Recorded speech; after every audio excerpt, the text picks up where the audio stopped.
Sai to n equals 2 के लिए form square root 2 by a sine 2n pi x by a for x lies between 0 to a otherwise 0। जब ये wave function को plot करेंगे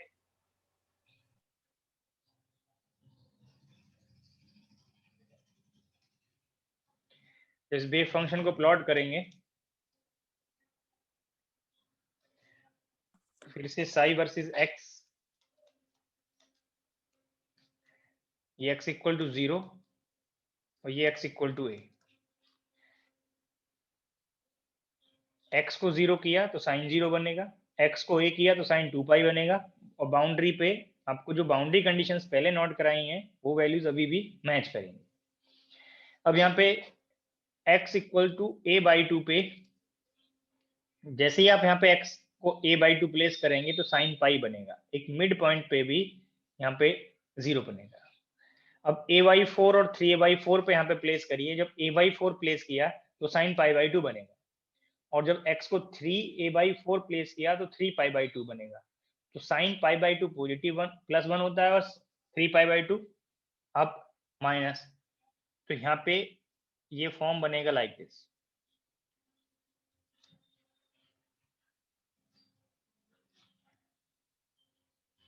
तो पहले तो आप ये मैथमेटिकल फंक्शन को वैल्यूज को आप इंक्लूड करके पॉइंट्स कनेक्ट करके प्लॉट इजीली फाइंड कर सकते हैं। ये साई 2 के लिए प्लॉट है, ये मैक्सिमम वैल्यू √2 बाई ए और ये मिनिमम वैल्यू माइनस √2 बाई ए।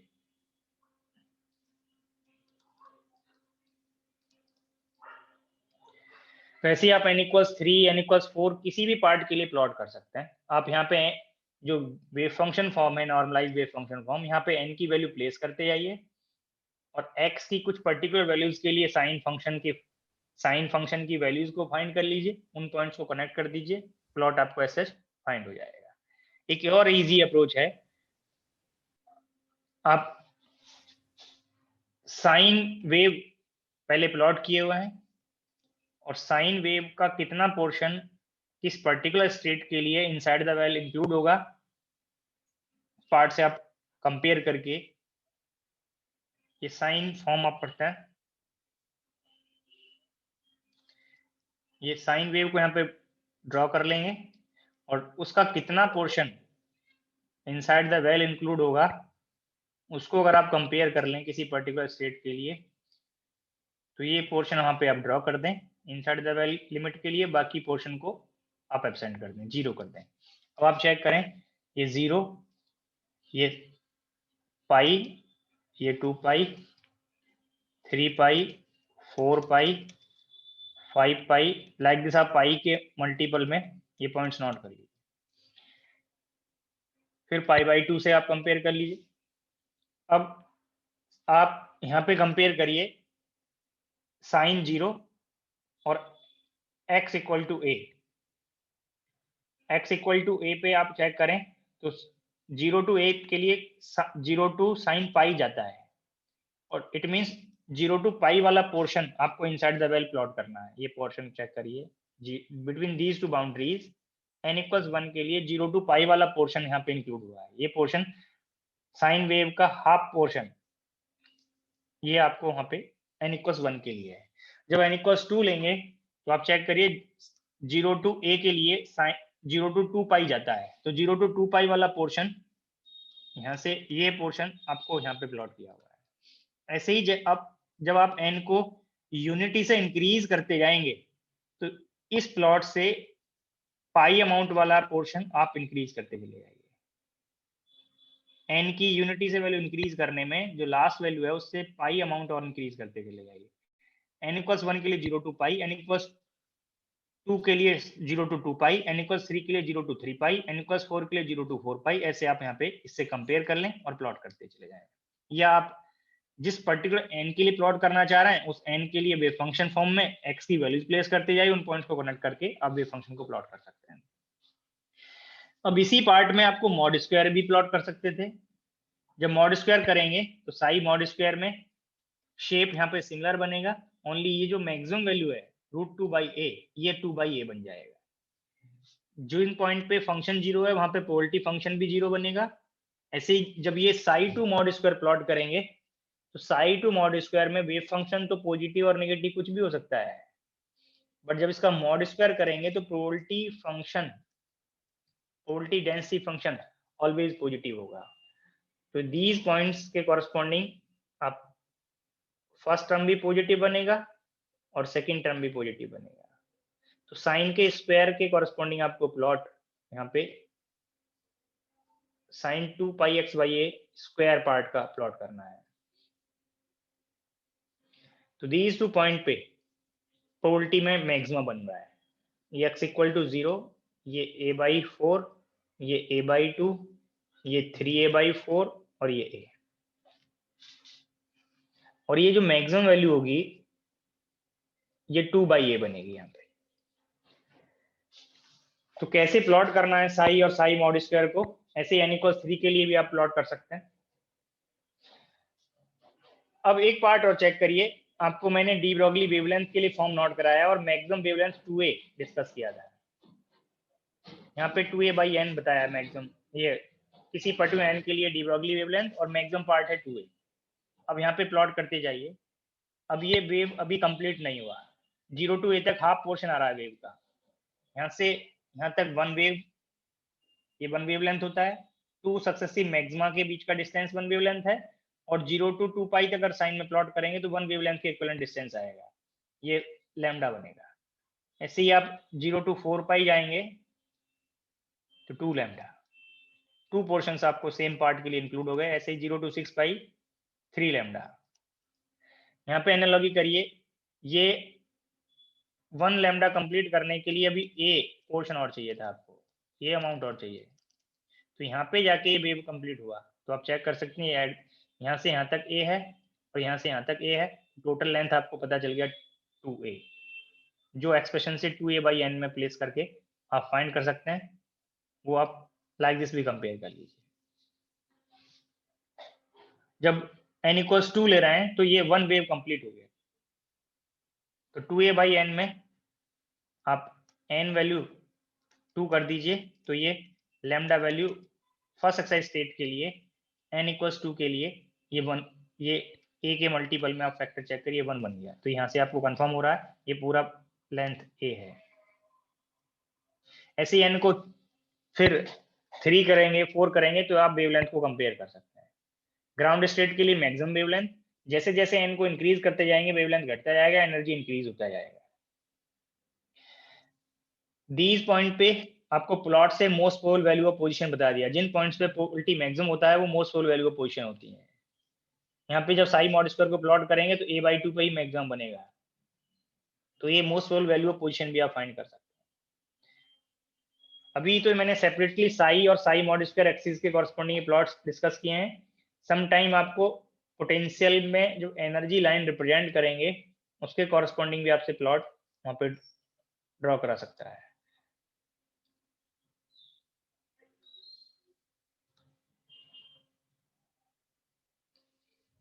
तो ये n=1 के लिए जब आप एनर्जी लाइन रिप्रेजेंट करेंगे तो इस लाइन पे आपको वेव फंक्शन, ये एक्स एक्सिस को ट्रांसफॉर्म करना है वेव फंक्शन और प्रोबेबिलिटी फंक्शन के प्लॉट के लिए।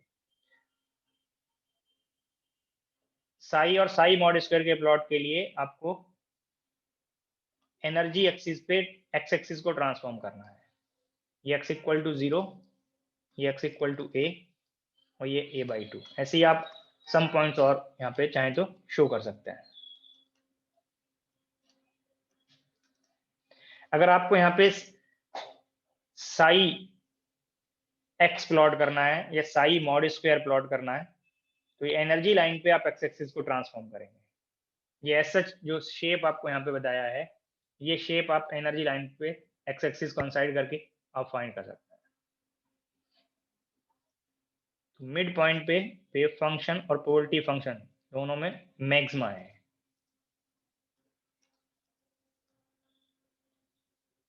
ये साइन वेव है वो आपको यहाँ पे उसका हाफ पोर्शन 0 to पाई तक पोर्शन को आपको यहाँ पे ड्रॉ करना है। मॉड स्क्वायर के लिए इसका स्क्वायर पार्ट ड्रॉ करेंगे, और वेव फंक्शन पॉजिटिव और नेगेटिव हो सकता है, but mod square value always positive आएगा। दीज टू पार्ट में ये मैक्सिमा को अगर आप कंपेयर करें तो ये √2/a है यहाँ पे, और यहाँ पे ये 2/a को रिप्रेजेंट करेगा। ये आपको पहले हिंट किया हुआ है। जब आप n=2 के लिए प्लॉट करेंगे तो n=2 के लिए पहले एनर्जी में क्या n=1 के रेस्पेक्ट में चेंज होगा वो करेक्टली कंपेयर कर लें। फिर n=2 वाले प्लॉट में आप यहाँ पे n=2 के लिए a/2 पे वेव फंक्शन 0 बनेगा, और 0 to a/2 वाला पोर्शन पॉजिटिव है, a/4 पे मैक्सिमा है वेव फंक्शन में, a/2 पे 0 और 3a/4 पे मिनिमा है।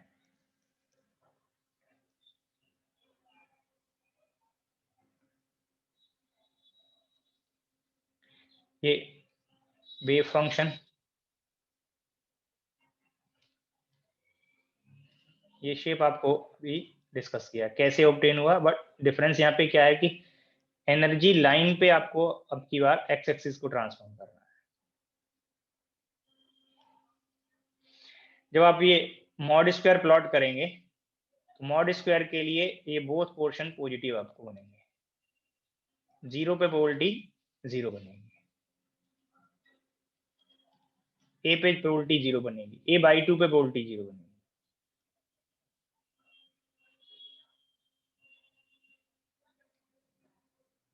तो ये साई मॉड स्क्वायर प्लॉट में एनर्जी लाइन से below function part Sai mod square की वैल्यू नहीं होगी, जबकि अगर आप इस लेवल से इसकी वैल्यू को चेक करें तो हायर वैल्यू होगा, बट आपको जो वैल्यू मेजर करना है इस लेवल के रेस्पेक्ट में करना है। तो क्वालिटेटिव बिहेवियर है, क्वांटिटेटिव बिहेवियर आपको यहाँ पे कंपेयर करेंगे तो रॉन्ग हो जाएगा। ओनली जस्ट शेप पे जा रहे हैं कि वेव फंक्शन और वेव फंक्शन मॉड स्क्वायर में क्या शेप बनेगा, क्योंकि वेव फंक्शन का यूनिट मॉड स्क्वायर का यूनिट एनर्जी यूनिट से मैच नहीं करता है, जबकि यहाँ पे जो एक्सिस वर्टिकल एक्सिस है वो एनर्जी को भी रिप्रेजेंट कर रहा है। तो आपको यहाँ पे कंफर्म है कि ये जो मैक्सिमा बन रहा है प्लॉट से आप कंपेयर कर सकते हैं, ये a/4 के लिए है और यहाँ पे 3a/4 के लिए n=2 में, बट n=1 में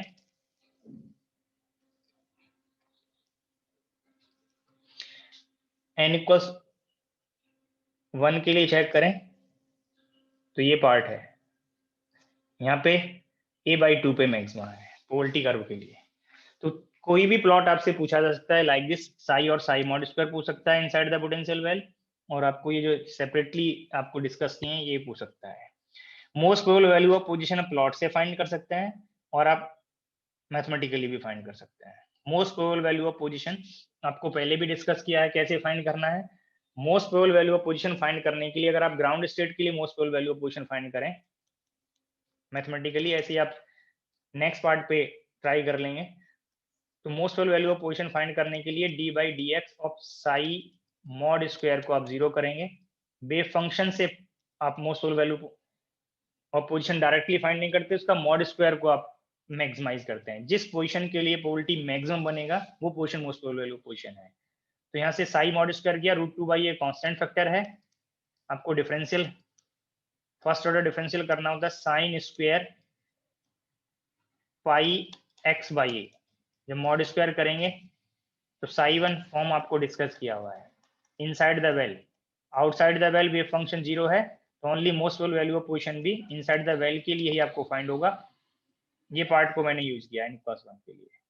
और जब आपको ये डिफरेंशियल करेंगे, ये टर्म कांस्टेंट है 0 में इंक्लूड कर सकते हैं, तो 2 sin पाई x/a cos पाई x/a और मल्टीप्लाई में पाई/a मिलेगा और 0 के साथ एडजस्ट हो गया।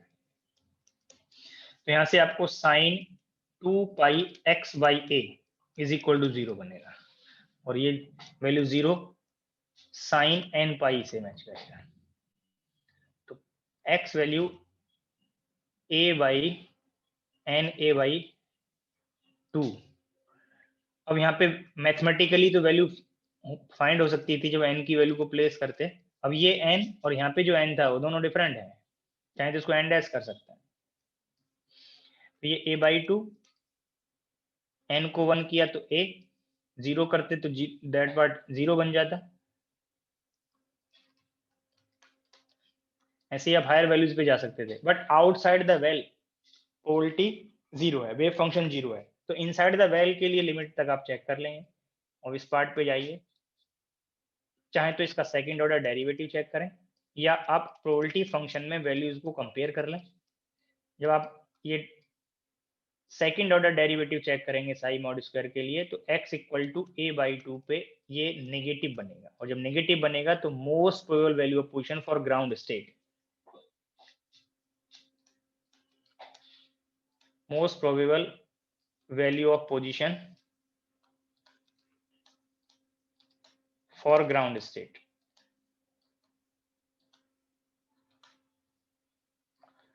आपको यहाँ पे कंफर्म हो गया कि a/2 बनेगा, जो आपको प्लॉट से भी बताया है कि a/2 पे मैक्सिमा है n = 1 के लिए। चाहे प्लॉट से कर लें, चाहे आप लाइक दिस फाइंड कर सकते हैं। अब ये सेकंड ऑर्डर डेरिवेटिव को चेक कर सकते थे, या आपको यहाँ से साई मॉड स्क्वायर पता है, वैल्यूज को दीज 4 पॉइंट्स पे या 3 पॉइंट्स पे, सॉरी दीज 3 पॉइंट्स पे आप ये वैल्यूज को कंपेयर कर लें।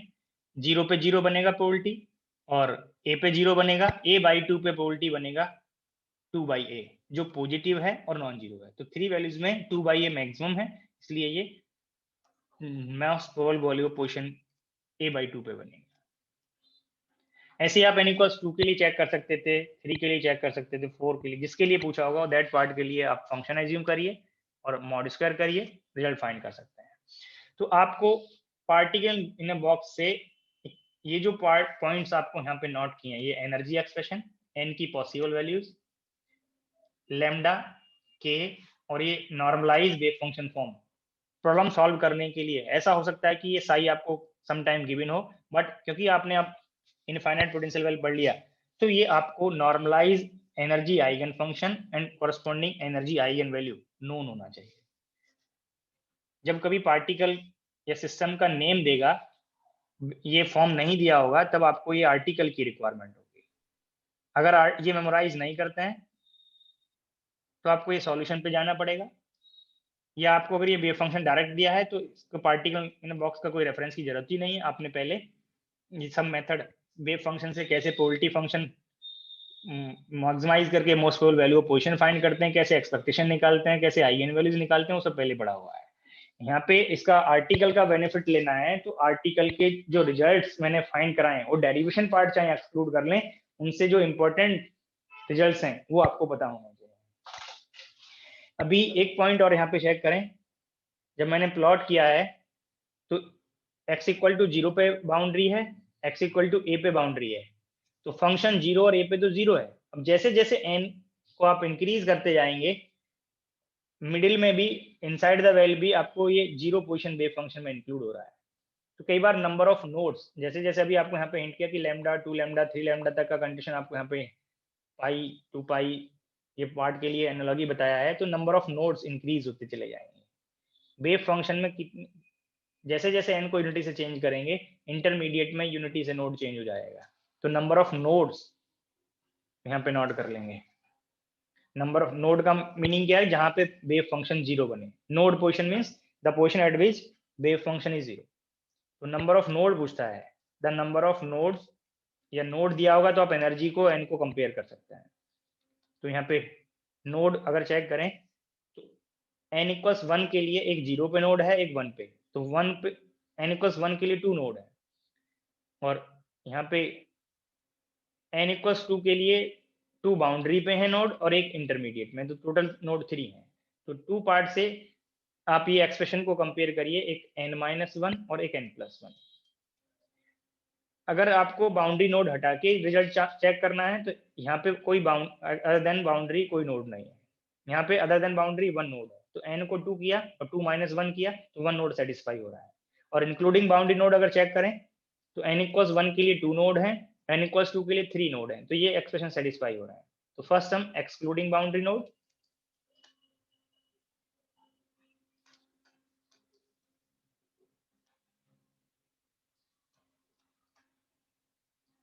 और second term including boundary nodes.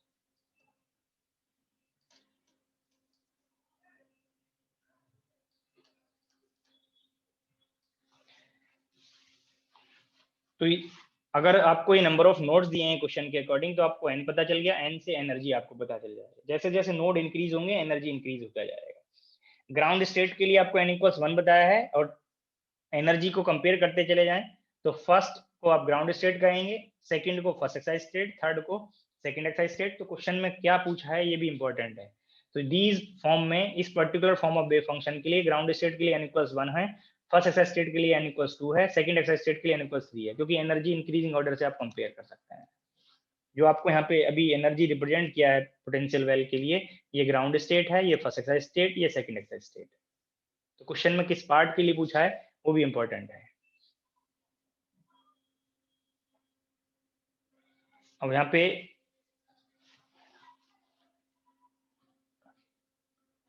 Heisenberg uncertainty product find करेंगे। Heisenberg uncertainty product delta x delta P for nth state.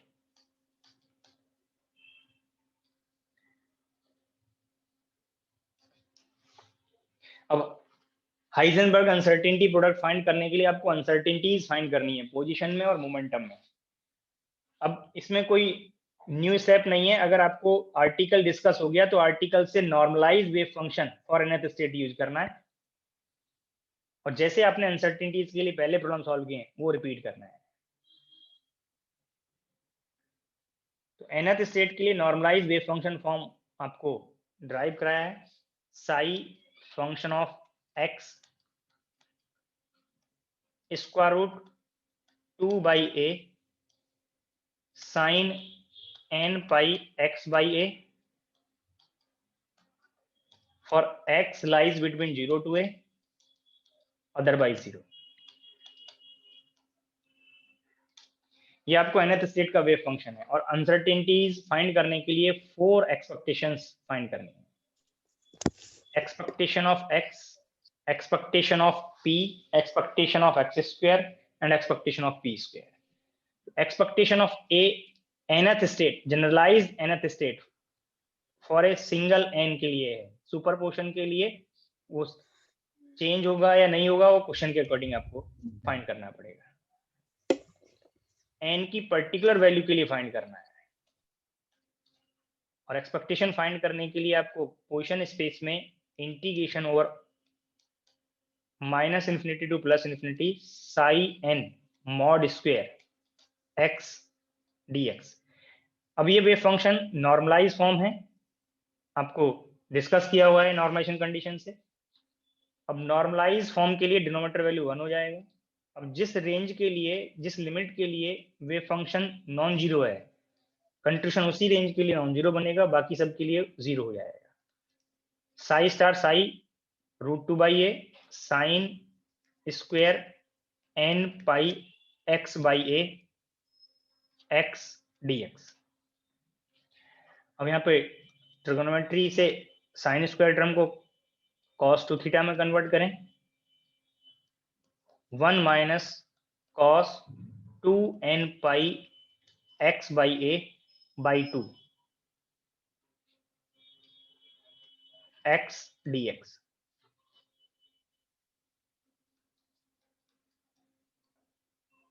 ये x का इंटीग्रल किया तो x स्क्वायर बाई 2,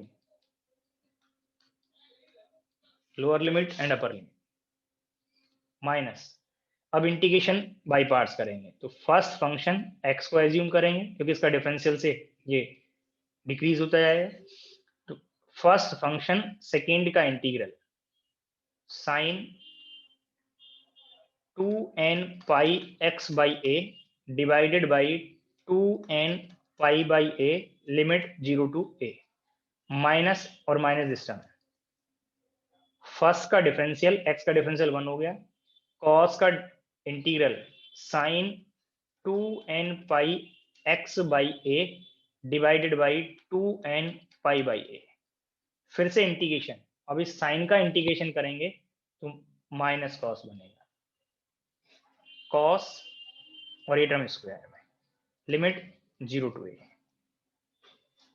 अब यहाँ पे लिमिट प्लेस करेंगे तो first term a square by 2, इस a से ये टर्म a बाई 2 में एडजस्ट हो गया।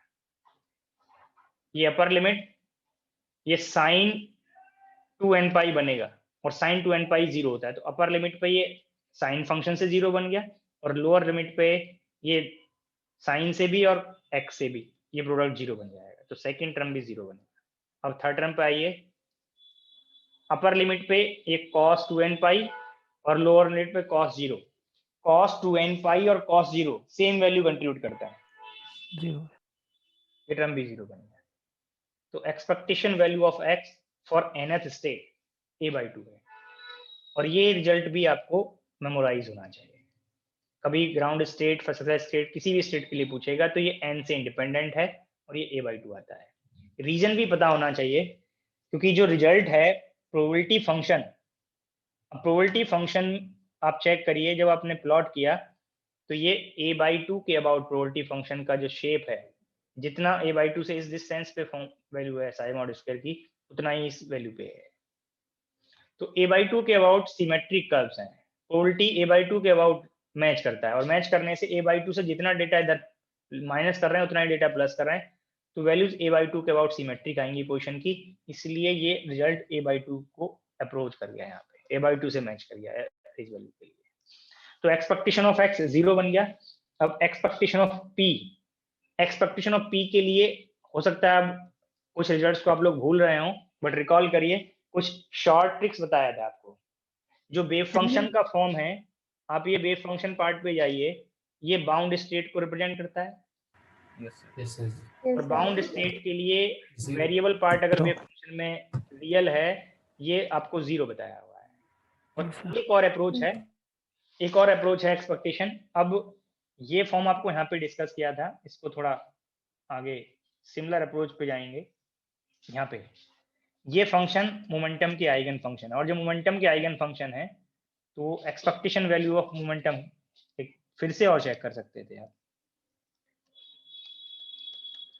अब ये राइट साइड में जो सुपरपोजिंग टर्म्स हैं, मीजरिंग ऑपरेटर के आइगन फंक्शन है, तो आप प्रोबेबिलिटी इनटू आइगन वैल्यू आप यूज कर सकते थे। अब आप चेक करिए, बोथ वेव फंक्शन का जो मल्टीप्लिकेटिव फैक्टर है उसका मॉड स्क्वायर, उसका मॉड स्क्वायर यहाँ पे चेक करें तो सेम कंट्रीब्यूट करता है। It means both state equally probable होंगी, और बोथ स्टेट इक्वली प्रोबेबल हैं तो ईच की प्रोबेबिलिटी हाफ बनेगा, ये कंसेप्ट पहले बताया हुआ है। और फर्स्ट टर्म के लिए eigen value n pi by A H cross, और सेकेंड टर्म की प्रोबेबिलिटी हाफ और आइगन वैल्यू माइनस n पाई एच क्रॉस पाई ए। इस पार्ट से भी आप चेक कर सकते हैं, ये एवरेज वैल्यू 0 बनेगा। जितना पार्टिकल जब 0 टू a पॉजिटिव डायरेक्शन में जा रहा है, तो ईच पोजीशन पे जितना पॉजिटिव मोमेंटम होगा, जब लौट रिटर्न करेगा, नेगेटिव एक्स में मूव करेगा, तो सेम वैल्यू आएगी बट अपोजिट डायरेक्शन में होगी। तो इक्वल और अपोजिट वैल्यूज को जब आप ऐड करोगे तो रिजल्ट 0 बनेगा। तो किसी भी स्टेट के लिए ये एक्सपेक्टेशन वैल्यू ऑफ मोमेंटम इस तरह से भी आप फाइंड कर सकते थे। यहाँ पे बाउंड स्टेट के लिए वो 0 आ रहा है। तो expectation value of momentum different way में आप चेक कर सकते हैं कि वो 0 बनेगा। Expectation value of x square, integration limit minus infinity to plus infinity psi n mod square x square dx 2 by a integration limit 0 to a 1 minus cos 2n pi x by a x square cos 2n pi x by a by 2 dx। अब ये integration solve कर लीजिए।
Find हो गया?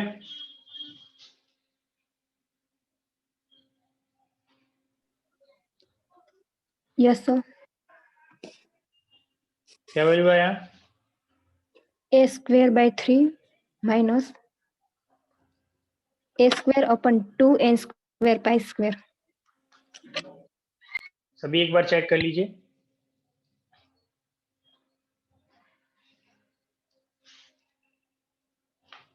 ये x square के लिए result आपको फाइंड हो गया।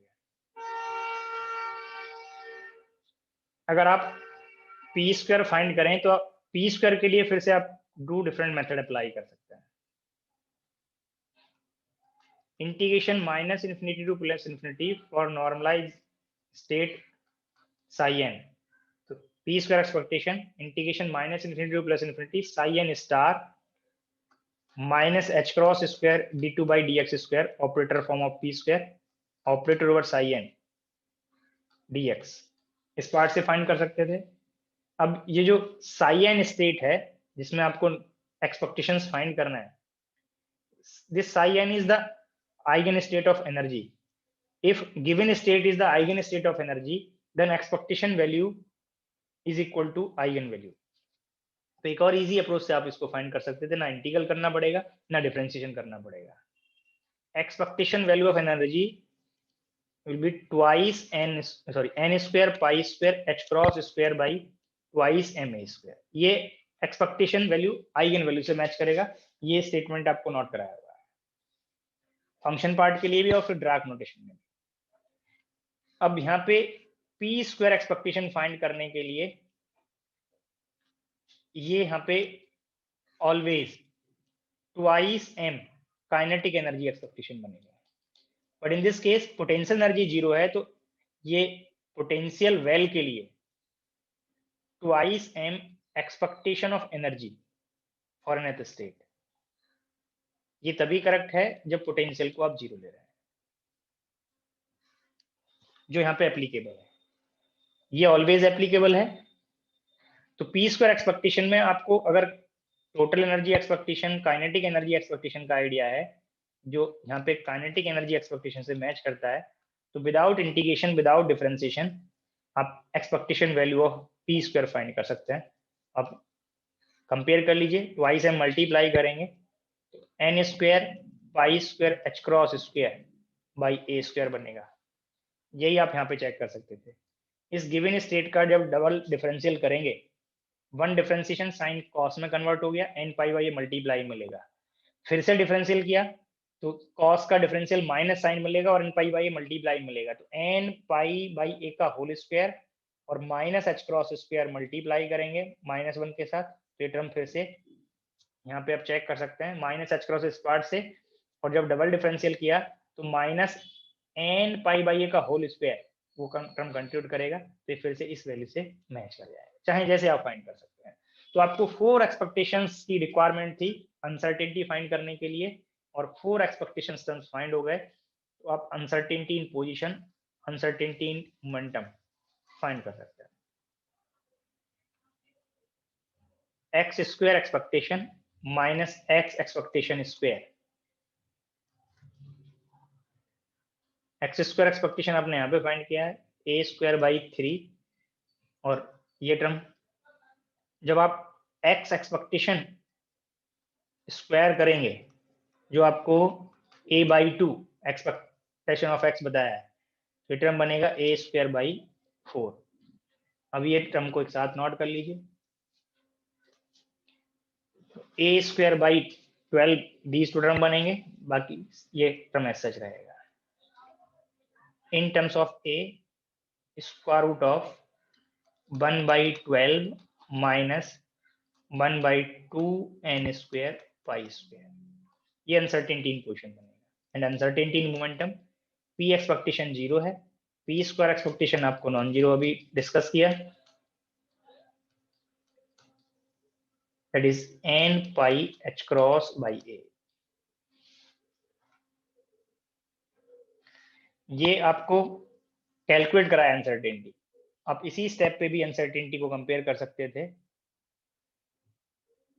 p की वैल्यूज आप चेक करिए, प्लस माइनस में इतना जा रहा है, और अनसर्टेनिटी वैल्यू रियल होती है, पॉजिटिव होती है, तो n pi h cross by ये अनसर्टेनिटी टर्म बनेगा मोमेंटम में।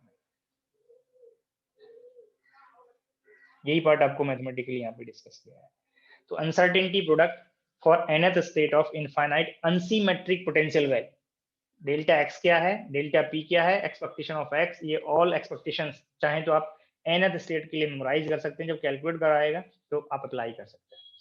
तो uncertainty product for nth state delta x delta p, that is a, ये पार्ट पे जाएंगे, जब यहाँ मल्टीप्लाई किया तो ये a कैंसिल आउट हो गया, n पाई h क्रॉस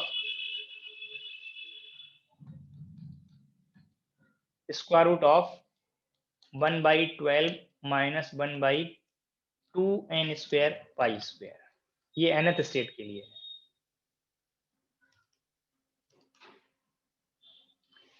और इसी में अगर आप n को 1 कर दें, pi h cross square root of 1/12 minus 1/2 pi square, एक बार ये न्यूमेरिकल वैल्यू h क्रॉस के मल्टीपल में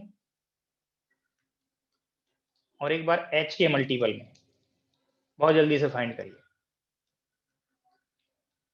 for ground state, for n equals 1 state,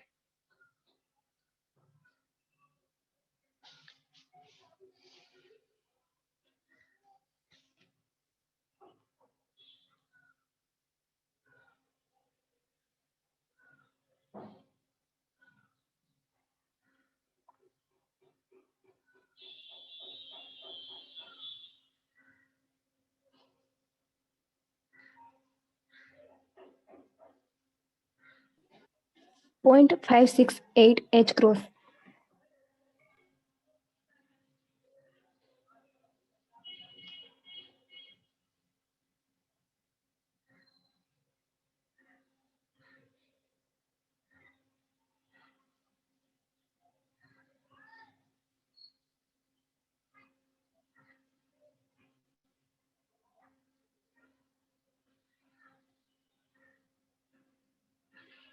हो गया। ये वैल्यू 0.568 78 आ रहा होगा, तो इसको मैंने 8 में राउंड ऑफ कर दिया है। Yes sir. अब इसी को h के टर्म्स में आप चेक करिए, तो 0.09,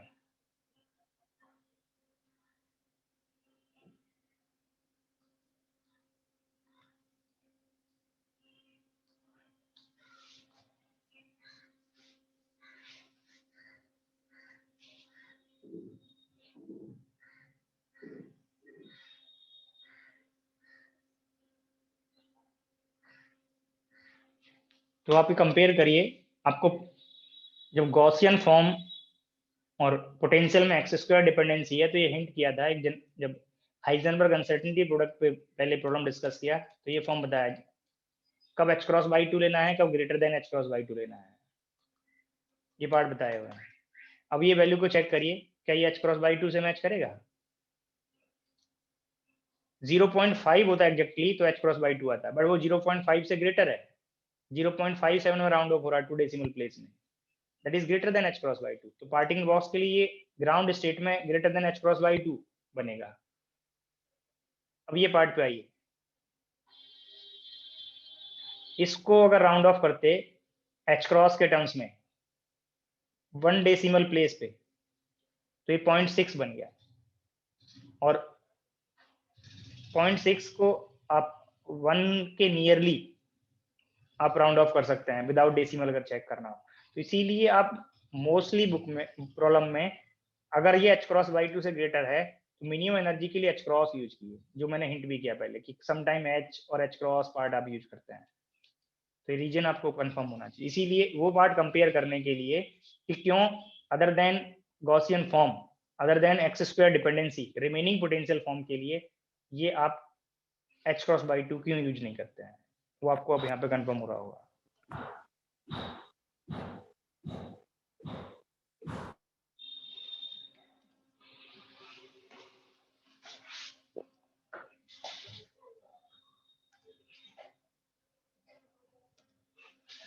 नेक्स्ट प्रॉब्लम नोट करेंगे, और वो प्रॉब्लम का रिजल्ट भी आप जनरलाइज अगर आएंगे तो यूज कर सकते हैं।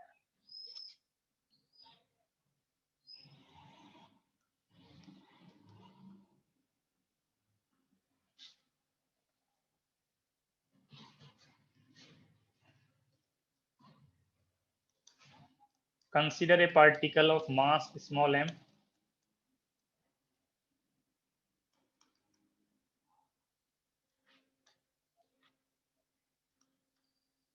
that is moving, और confined body भी कर सकते थे, inside one dimensional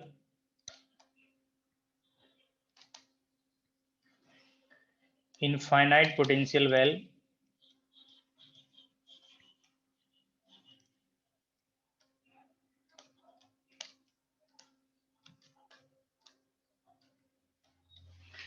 defined as v function of x 0 and infinite.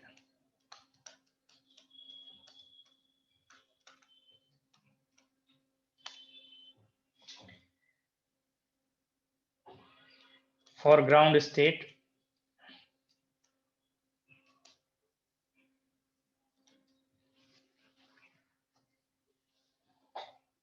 for nth state लिख लें, for nth state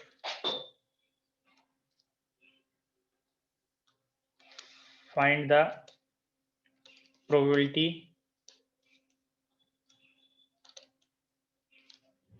of finding the particle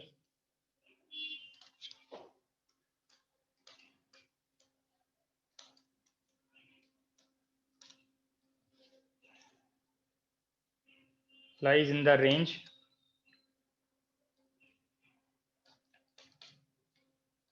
(0 to a/2),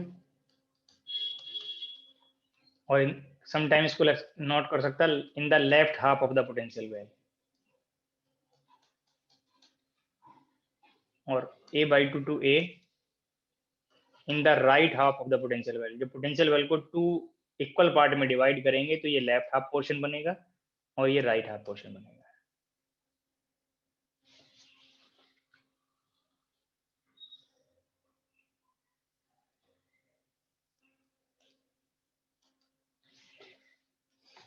nth state, अब यहाँ पे वेव फंक्शन नहीं दिया, अगर वेव फंक्शन दिया होता तो पहले आपने प्रोबेबिलिटी की प्रॉब्लम सॉल्व किया है, उन्हीं के करस्पॉन्डिंग स्टेप फॉलो कर लेते, बट यहाँ पे अब की बार पोटेंशियल दिया है और ये पोटेंशियल के लिए आप लोगों ने अभी नॉर्मलाइज वेव फंक्शन फॉर्म आपको हिंट किया मैंने, तो आप वो फॉर्म मेमोराइज करने के लिए बोला है और उसको यूज करके आप यहाँ पे प्रोबेबिलिटी फाइंड करेंगे। ओनली बोथ पार्ट में लिमिट चेंज होगा, तो फर्स्ट पार्ट के लिए probability integration limit 0 to a/2, और nth स्टेट का नॉर्मलाइज फॉर्म आपको यूज करना है। और ये सिमिलर प्रॉब्लम पहले भी हो सकता है आपको डिस्कस किया हो, sin square n pi x by a dx। अब ये इंटीग्रल पार्ट सॉल्व कर लीजिए और प्रोबेबिलिटी को चेक करिए।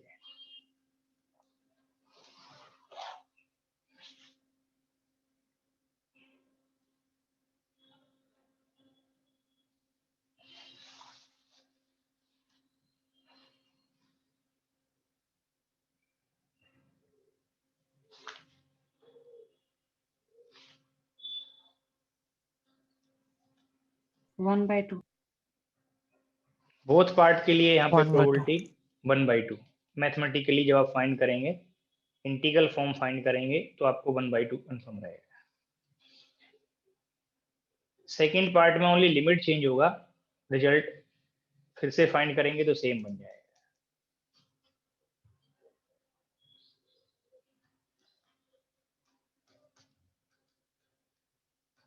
इंटीग्रेंड सेम है बोथ पार्ट के लिए, ओनली लिमिट वैल्यूज चेंज होंगी।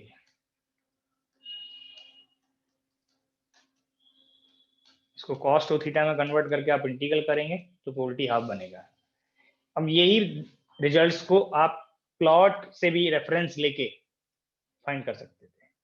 अभी आपको ये हिंट किया था कि all curves for probability density, integral कर रहे थे आप प्रोबेबिलिटी डेंसिटी का, प्रोबेबिलिटी फाइंड करने की, ऑल कर्व्स आप चेक करिए इस a/2 के अबाउट सिमेट्रिक है।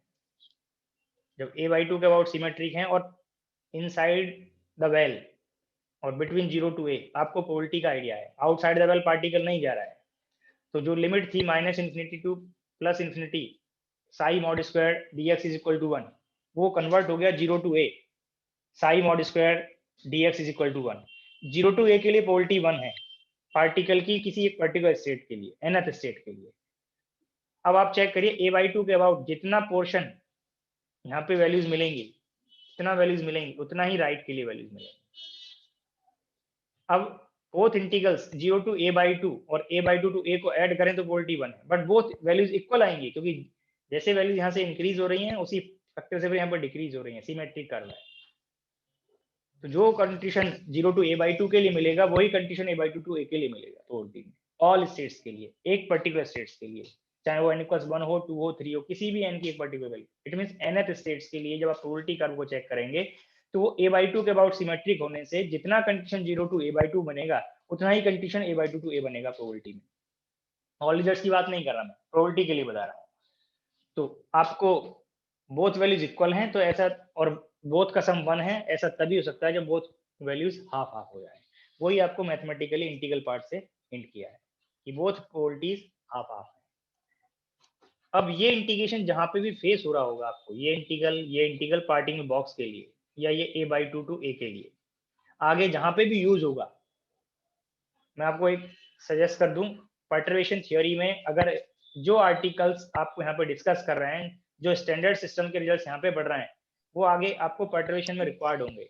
अगर ये रिजल्ट्स, जनरलाइज रिजल्ट्स आगे आप करेक्टली यूज कर पाए तो पर्टर्बेशन थ्योरी के प्रॉब्लम्स बहुत ईजी हो जाएंगे, वहाँ पे मैथमेटिकल स्टेप्स आप स्किप कर सकते हैं। तो अगर कहीं पे ये पर्टर्बेशन में ये इंटीग्रल बनता है तो आप उसको हाफ यूज करिए, पार्टिंग बॉक्स के लिए ये इंटीग्रल बनता है तो आप इसको हाफ यूज कर लेंगे, बार बार आपको कैलकुलेट करने की जरूरत नहीं पड़ेगी।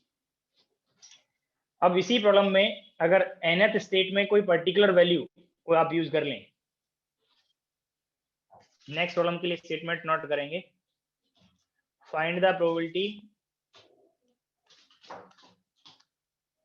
Of finding the particle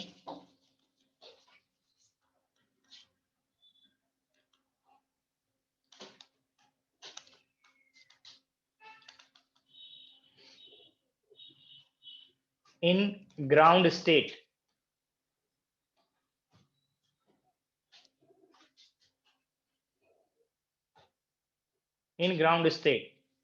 of infinite potential well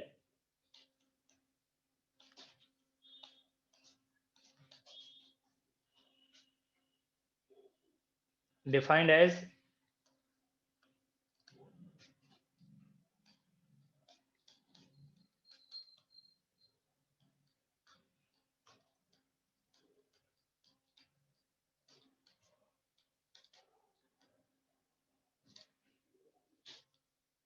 in the interval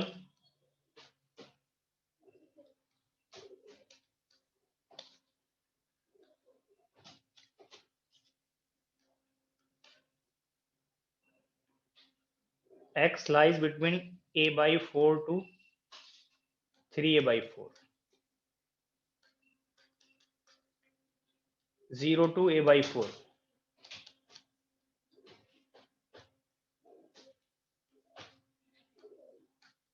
0 to a/3, ये डिफरेंट रेंज में प्रोबेबिलिटी पूछा जा सकता है। अभी मैंने ग्राउंड स्टेट लिखा है, समटाइम फर्स्ट एक्सरसाइज स्टेट के लिए भी पूछ सकता है, तो खुद से भी ट्राई कर लेंगे। तो बहुत जल्दी से इसका फर्स्ट पार्ट,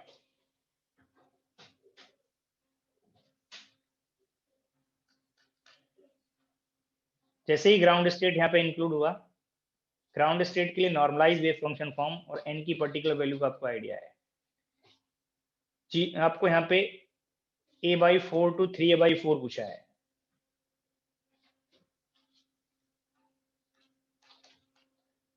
तो sine square pi x/a, 2 by A outside not हो गया, इसको आप कॉस थीटा में कन्वर्ट करिए, और सिमिलर प्रॉब्लम पहले भी हो सकता है डिस्कस हुआ हो, ये रिजल्ट आप फाइंड कर लीजिए।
फाइंड हो गया 1/2 plus 1/pi. 1/2 प्लस 1/पाई। सिमिलर प्रॉब्लम पहले भी डिस्कस किया था, 0.83 या 86 के अराउंड प्रोबेबिलिटी है, जो आपको पहले नोट कराया होगा। तब यहाँ पोटेंशियल दिया है, दैट टाइम पे आपको वेव फंक्शन दिया होगा, ये wave function sine √2/a sin पाई x/a। फिर से प्लॉट पे जाइए, ऐसा हो सकता है कि 4 ऑप्शन में आपको वैल्यू सेलेक्ट करना हो और कैलकुलेट करने में आपको टाइम लगे, तो ये प्रोबेबिलिटी कर्व पे चली जाइए फिर से। अब आप यहाँ पे कंपेयर करिए a/4 to 3a/4।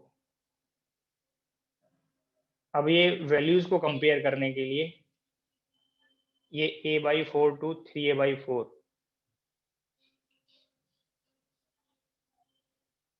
ये पोर्शन पे जाइए। इस पोर्शन में आपको ये इंटीग्रल पार्ट फाइंड करना है। जो रिमेनिंग पोर्शन है वो आप कंपेयर करिए, उन रिमेनिंग पोर्शन को आप ऐड कर लीजिए। ये पोर्शन को अगर आप ऐड करें इस पोर्शन से, जो रेड में मैंने शो किया उन बोथ पोर्शन को ऐड करें, और जो ग्रीन में शो किया है ये ऑल पोर्शन का सम करेंगे तो 1 बनेगा, बट जो रेड में शो किया है क्या वो पोर्शन हाफ बनेगा? हाफ से लेस बनेगा। इस पॉइंट से इस पॉइंट तक का प्रोबेबिलिटी हाफ है, इस पॉइंट से इस पॉइंट तक का प्रोबेबिलिटी हाफ है। अब इस पार्ट पे चले जाइए, यहाँ पे जो हाफ का ग्रीन पोर्शन है, ग्रीन पोर्शन का जो हाफ पोर्शन है, अब ये पार्ट चेक करिए, और ये जो रेड पोर्शन एक साइड शो किया है, क्या दोनों इक्वल हैं? जब इक्वल नहीं है तो ये हाफ का हाफ करके प्रोबेबिलिटी नहीं बनेगा, उस एक पोर्शन हायर वैल्यू बनेगा हाफ के, एक लोअर बनेगा। यही पार्ट आपको यहाँ पे हिंट किया हुआ है।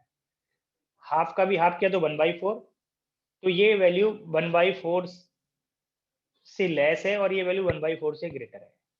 ये वैल्यू 1/4 से ग्रेटर है, ये वैल्यू 1/4 से हाफ लेस है। तो 1/4 से लेस वैल्यूज को जब आप ऐड करेंगे तो 1/2 से लेस वैल्यू बनेगा, और ये वैल्यू 1/2 से ग्रेटर बनेगा। वो आपको प्लॉट के शेप से पता चलेगा। अब यही पार्ट आप यहाँ पे एनालॉजी कर सकते हैं। ये 1/2 से हायर वैल्यू है, और यहाँ पे 1/4 से वैल्यू हाफ लेस बनेगा। यहाँ पे आप चेक कर लीजिए, फिर से इंटीग्रल करिए कि वैल्यू 1/4 से लेस बनता है या नहीं बनता है।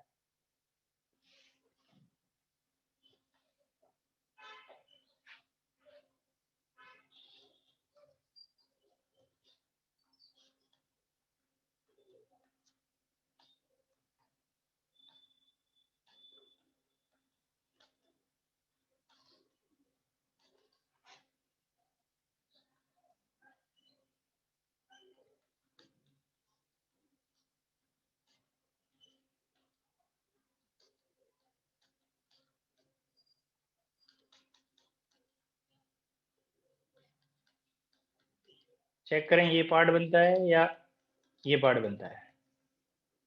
Sir 1/4 minus 1/2 pi. minus 1/2 pi. अब आप चेक करिए ये 1/4 से लेस है,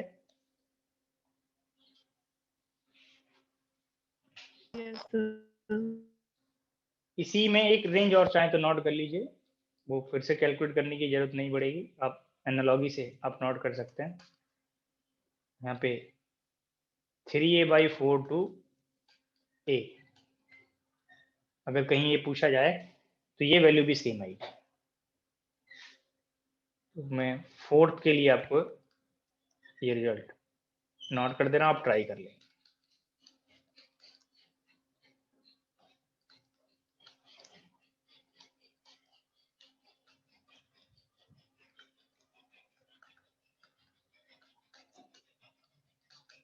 ये वैल्यू भी सेम आएगी। अभी जो आपको रेड पोर्शन से एरिया रिप्रेजेंट किया, कर्व की वैल्यूज को आपको हिंट किया, उससे आप कंपेयर कर सकते हैं। जो रिजल्ट 0 to a/4 है वही 3a/4 to a है। थर्ड को आप ट्राई करके लाएं।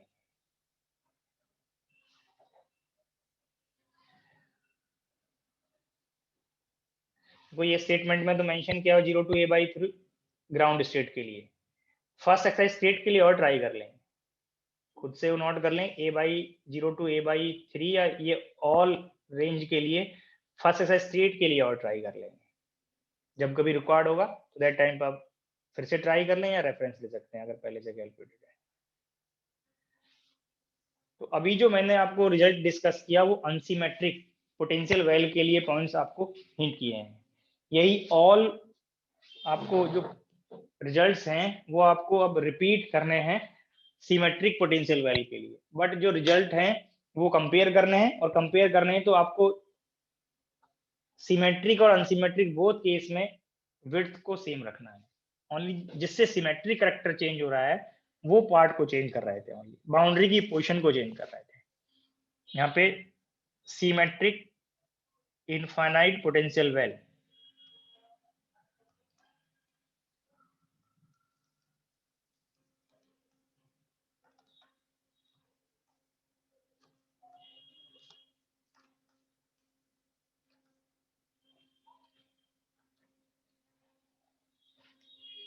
फिर से वो स्टेटमेंट को रेफरेंस लेके चलेंगे। Consider a particle of mass m that is moving inside one dimensional potential well defined as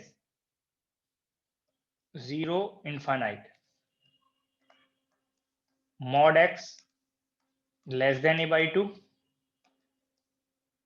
if mod x greater than or equal to a/2, और इसी पार्ट को 0 if x lies between minus a/2 to plus a/2,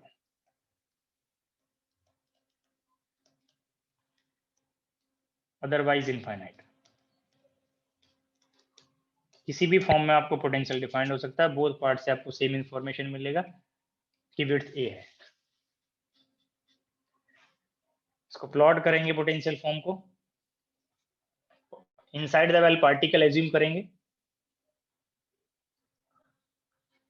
देखो मैंने जो unsymmetric potential well start किया है वहां पे कि स्टेटमेंट नोट कराया है, वो स्टेटमेंट फिर से रेफरेंस के लिए यूज करके चलेंगे।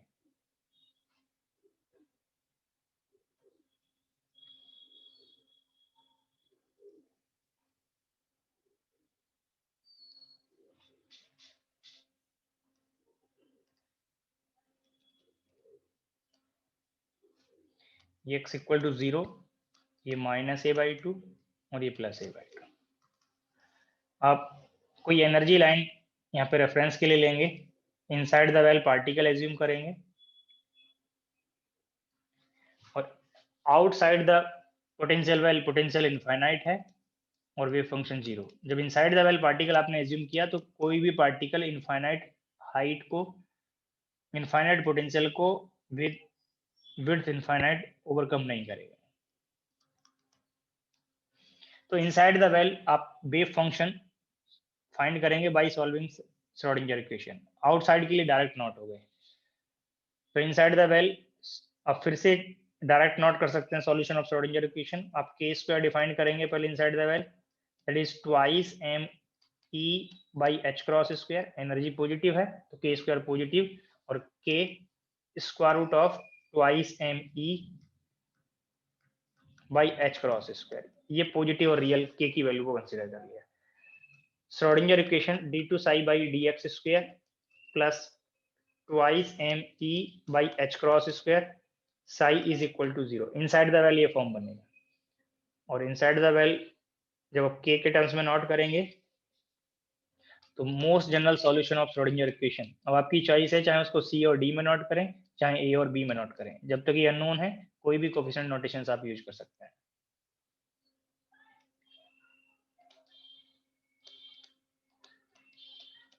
एनर्जी पोटेंशियल से ग्रेटर है इसलिए साइनसॉइडल फॉर्म बनेगा, प्लेन वेव फॉर्म बनेगा, ऑसिलेटरी वर्ड आप यूज कर सकते हैं।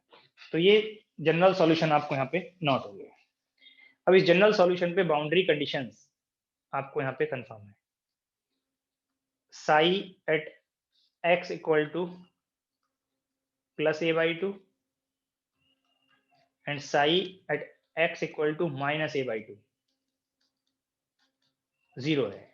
वो भी हिंट किया था, बाउंड्री के पोजीशंस चेंज हो रहे हैं। जब इनसाइड द वेल पार्टिकल आपने एज्यूम किया और आउटसाइड का वेव फंक्शन 0 है, तो वेव फंक्शन के वही फॉर्म एक्सेप्टेबल होंगे जो होल स्पेस में कंटिन्यूटी कैरेक्टर शो करेंगे, और होल स्पेस में वेव फंक्शन कंटिन्यूस होगा तभी एक्सेप्टेबल होगा।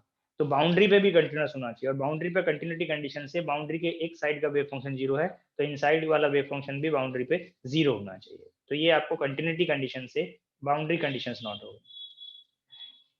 अब पहले ये कंडीशन यहाँ पे मैं यूज कर रहा हूँ, psi must be 0 at x equal to plus a/2। तो a sine k a/2 plus b cos k a/2 is equal to 0। इस इक्वेशन को कोई नंबर रिप्रेजेंट कर देंगे, इसको फर्स्ट, इसको सेकेंड, और फिर अनदर कंडीशन अप्लाई करेंगे, psi at x equal to minus a/2 must be 0। a sine minus k a/2 plus b cos minus k a/2 is equal to 0। Sine minus theta minus sine theta और cos minus theta plus cos theta.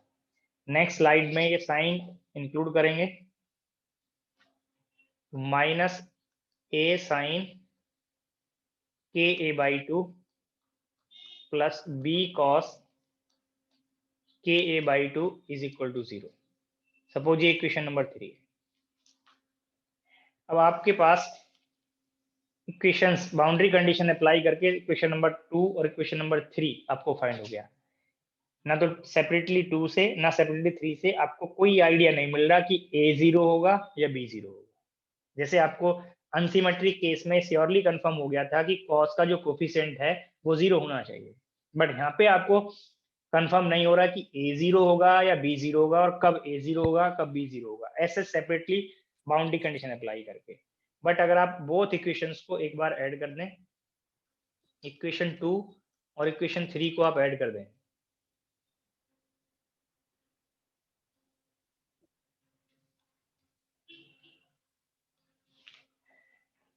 और एक बार minus कर दें,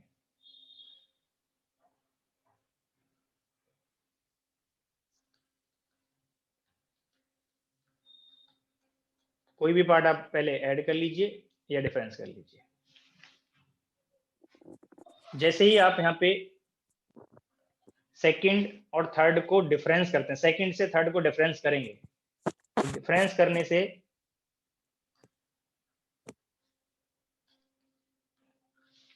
ये minus minus plus हो गया, और cos वाला टर्म सेम साइन में था, डिफरेंस करने से डिफरेंस होके एक्सक्लूड हो जाएगा। तो जब ये माइनस किया तो आपको रिलेशन बनेगा twice a sine k a/2 is equal to 0।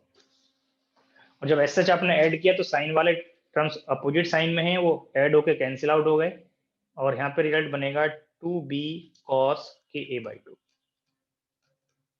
Is equal to 0। अब आपको ये भी कंफर्म है मैथमेटिकली कि साइन और कॉस बोथ वेव के फेज डिफरेंस में π/2 का डिफरेंस होता है। अगर साइन फंक्शन 0 बनेगा किसी पर्टिकुलर पोजीशन पे, तो कॉस फंक्शन 0 नहीं बनेगा। कोई एक ही साइन और कॉस में कोई एक फंक्शन ही, एक ही फॉर्म ही बाउंड्री कंडीशन सेटिस्फाई करेगा। ये बाउंड्री कंडीशन, अगर साइन सेटिस्फाई करता है तो साइन एक्सेप्टेबल होगा, उस पर्टिकुलर स्टेट के लिए कॉस एक्सेप्टेबल नहीं होगा। अगर किसी पर्टिकुलर स्टेट के लिए कॉस फंक्शन ये बाउंड्री कंडीशन सेटिस्फाई करता है तो उस पर्टिकुलर स्टेट के लिए sine function boundary condition satisfy नहीं करेगा। तो कोई एक पर्टिकुलर स्टेट के लिए साइन और कॉस जो सेपरेटली आपको कंफर्म नहीं हुए थे, अब दीज इक्वेशन से आपको ये हिंट होगा, अगर ये पार्ट को नॉन जीरो ले रहे हैं, ए को नॉन जीरो ले रहे हैं, इफ ए नॉन जीरो, तो साइन यहाँ पे बाउंड्री कंडीशन सेटिस्फाई करता है। साइन से आप कंडीशन फाइंड कर रहे हैं। तो इसके साथ साथ आपको ये आइडिया मिला इस जनरल सॉल्यूशन से, अगर साइन बाउंड्री कंडीशन सेटिस्फाई करेगा तो कॉस नहीं करेगा। इट मींस कॉस का कंडीशन आपको उस स्टेट के लिए एक्सक्लूड करना है, और एक्सक्लूड करने के लिए कॉस का जो मल्टीप्लिकेटिव कोफिशिएंट है वो आप जीरो कर देंगे। यहाँ पे अगर ए को नॉन जीरो ले रहे हैं तो बी को आपको जीरो लेना है।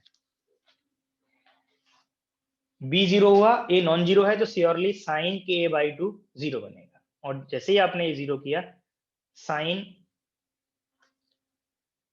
सपोज मैंने ये एन डैश नोटेशन ले लिया, एन डैश पाई, ये जीरो बनेगा।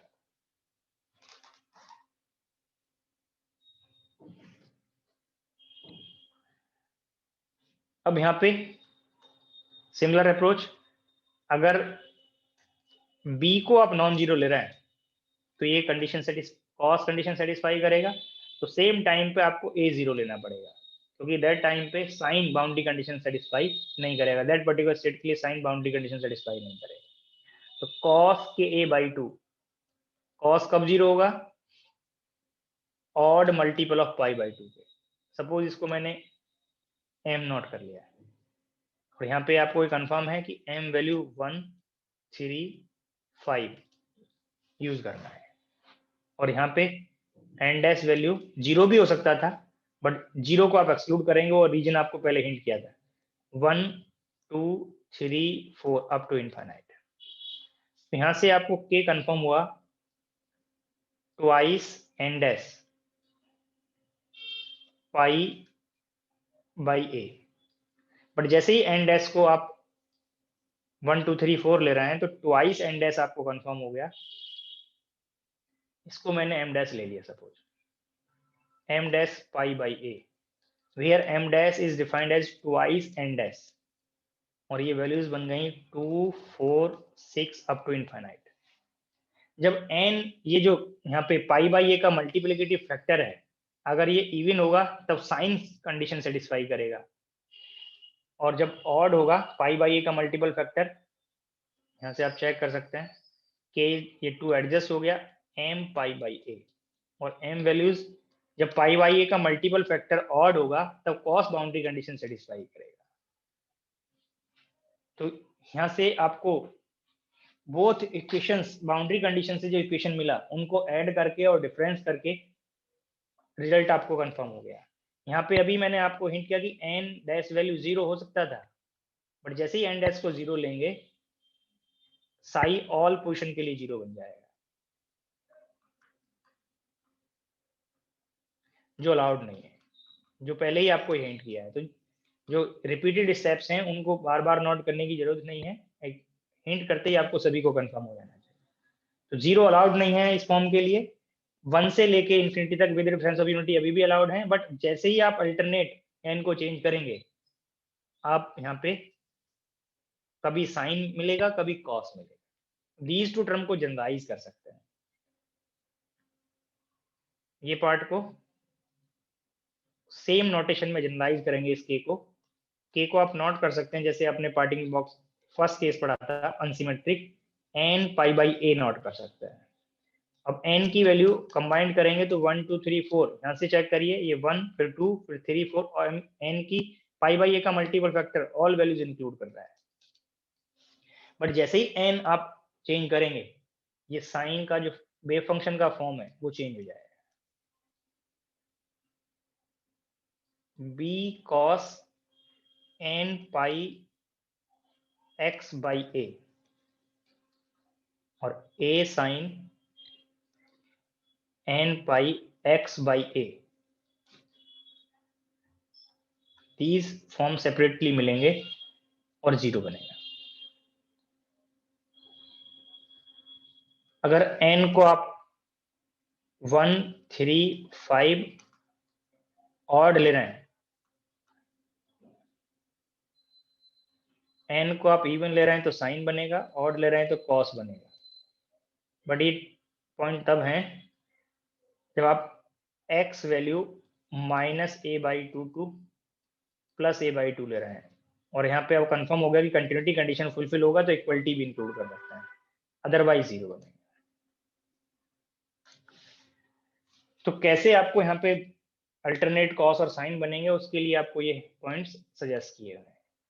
पहले अनसिमेट्रिक केस में ओनली साइन फॉर्म था, cos function boundary condition satisfy नहीं करता है, बट यहाँ पे अल्टरनेट कॉस और साइन बाउंड्री कंडीशन सेटिस्फाई करेंगे। बोथ पार्ट से एनर्जी फॉर्म पे आप फाइंड चेक करेंगे, अगर के फॉर्म ये यूज करें एनर्जी फॉर्म मैच करेगा, बट एक साथ ऑल पॉइंट्स नोट कर देंगे। अब इसमें आप नॉर्मलाइजेशन मल्टीप्लिकेटिव फैक्टर बी और ए नॉर्मलाइजेशन कंडीशन अप्लाई करें, और ये नॉर्मलाइजेशन कंडीशन अप्लाई करके ए और बी की वैल्यू आप फाइंड कर सकते हैं। एक बार आप सेपरेटली ये एज्यूम करके कॉस यूज कर लें, साइन के लिए आपने अभी चेक किया ही था, तो कॉस के लिए और चेक कर लें कि सेम कंडीशन आएगा कि नहीं आएगा। Integration -∞ to +∞ psi n mod square dx must be 1 check करने के लिए सेपरेटली n को ऑड और इवन एज्यूम करके आप चेक कर सकते थे।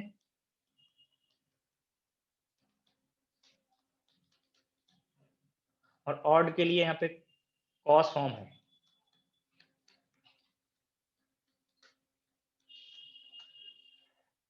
-a/2 to +a/2 cos form है, और आउटसाइड दिस 0 है। तो जहां नॉन जीरो फंक्शन कंडीशन है उसी के लिए आपको रिजल्ट कंप्यूट करेगा, बाकी पार्ट एक्सक्लूड हो जाएगा। ये कंडीशन को एक बार चेक कर लीजिए।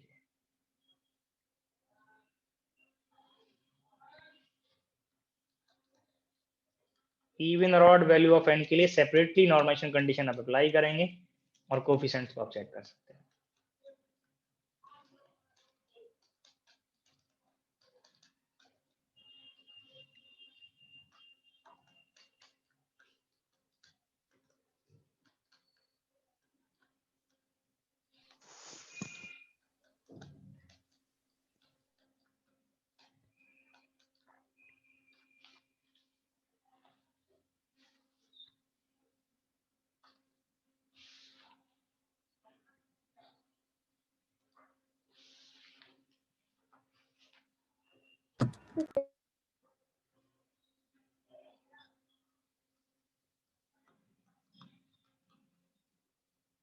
ये लिमिट इक्वल अपोजिट है और इंटीग्रेंड इवन है, तो लिमिट को 2 टाइम पॉजिटिव पार्ट के लिए कन्वर्ट करके ये ट्रिग्नोमेट्री फंक्शन से cos स्क्वायर को cos 2 थीटा में कन्वर्ट करके आप इंटीग्रल करेंगे, तो फिर से सिमिलर कंडीशन बनेगा 2/a। फॉर पॉजिटिव और real choice we can assume v is equal to √2/a, जबकि मोर वैल्यूज अलाउड होंगे। ऐसे यहाँ पे फिर से चेक करिए, इंटीग्रेशन लिमिट इक्वल अपोजिट है बट इंटीग्रेंड इवन है, तो पॉजिटिव पार्ट के लिए ट्वाइस करके सिंप्लीफाई करेंगे, यहाँ से फिर से आपको ये 2/a कंफर्म होगा, तो कांस्टेंट की वैल्यू सेम मिलेगा।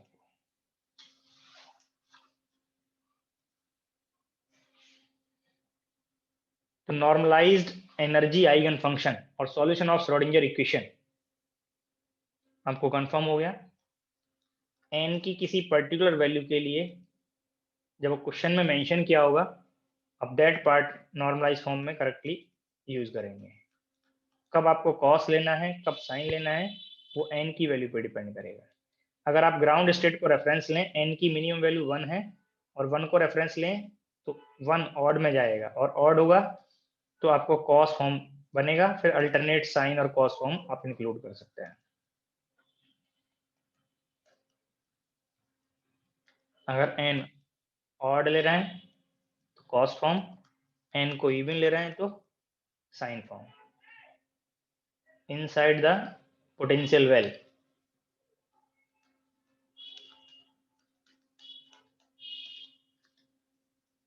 अदरवाइज 0। ये नॉर्मलाइज फॉर्म आप रेफरेंस ले सकते के आपने फाइंड किया क्योंकि ऑल वैल्यूज के लिए ये n पाई बाई a है, चाहे n को इवन लें चाहे ऑड लें, बट जैसे ही n सेलेक्ट करेंगे कि यहाँ पे सेलेक्ट किया था, ये पार्ट चेंज हो रहा है, बिहेवियर चेंज हो रहा है, कॉस और sine. Energy expression for nth state जो h cross square k square by twice m से फाइंड करेंगे, ये फॉर्म अनसिमेट्रिक से मैच करेगा। k वैल्यू मैच करता है इस फॉर्म में, एनर्जी भी मैच करेगा, बट वेव फंक्शन का फॉर्म चेंज हो रहा है। डी ब्रॉगली वेवलेंथ को आप चेक कर सकते हैं, वो भी मैच करेगा, मोमेंटम की वैल्यूज भी मैच करेंगी।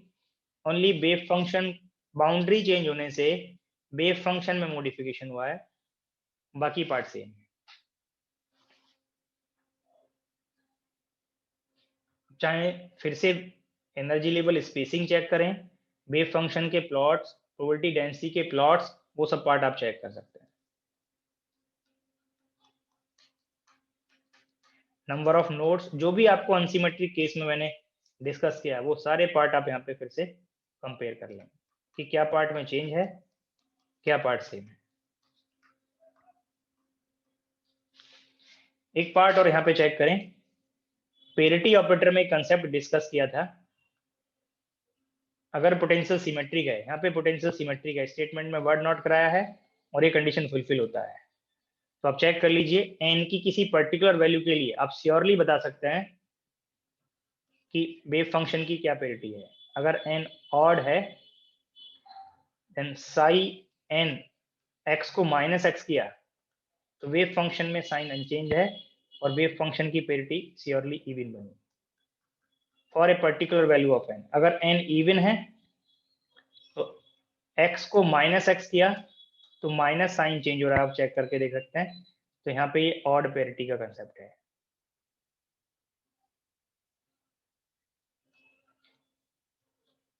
ये यहाँ पे इवन पेरिटी और यहाँ पे ऑड पेरिटी, वो आप चाहें तो चेक कर लीजिए एक बार, 1 मिनट वेट करेंगे।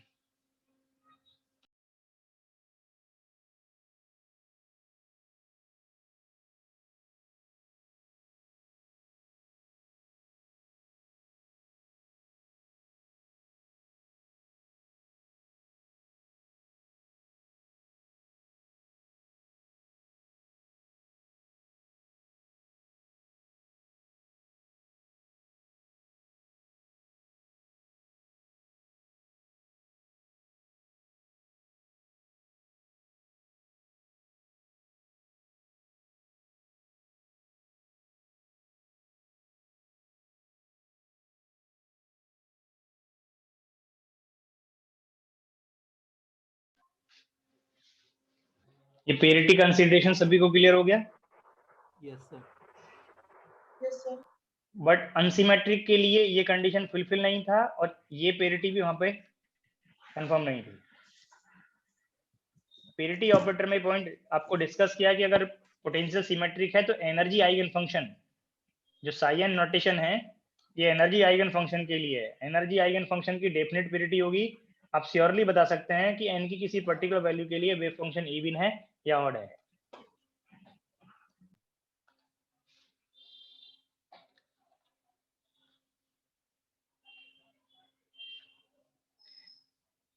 सम energy eigen function and corresponding probability function आप यहाँ पे प्लॉट करेंगे।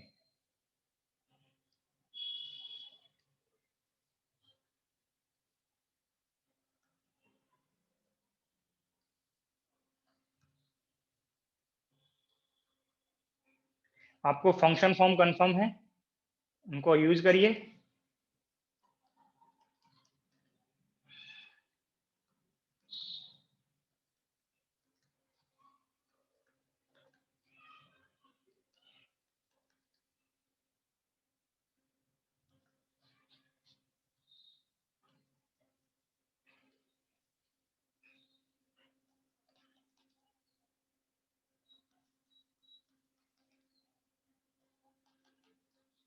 इसके लिए साई और साई मॉड स्क्वायर,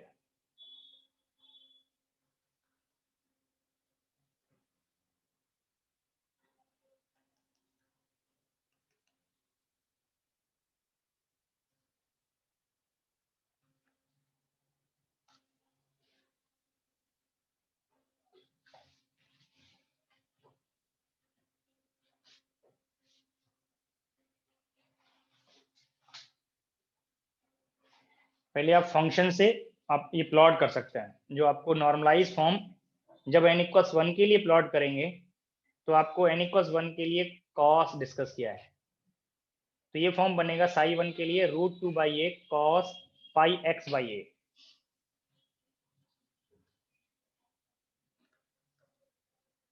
√2/a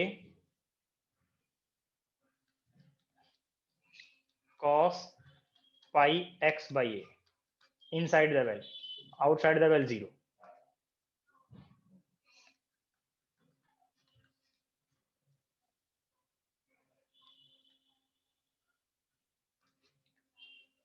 ψ2 भी आपको हिंट किया हुआ है। ψ2 के लिए n को आप 2 ले रहे हैं और 2 इवन पार्ट बन गया, तो आपको यहाँ पे कंफर्म हो गया कि साइन बनेगा sin 2 πx/a, अदरवाइज 0।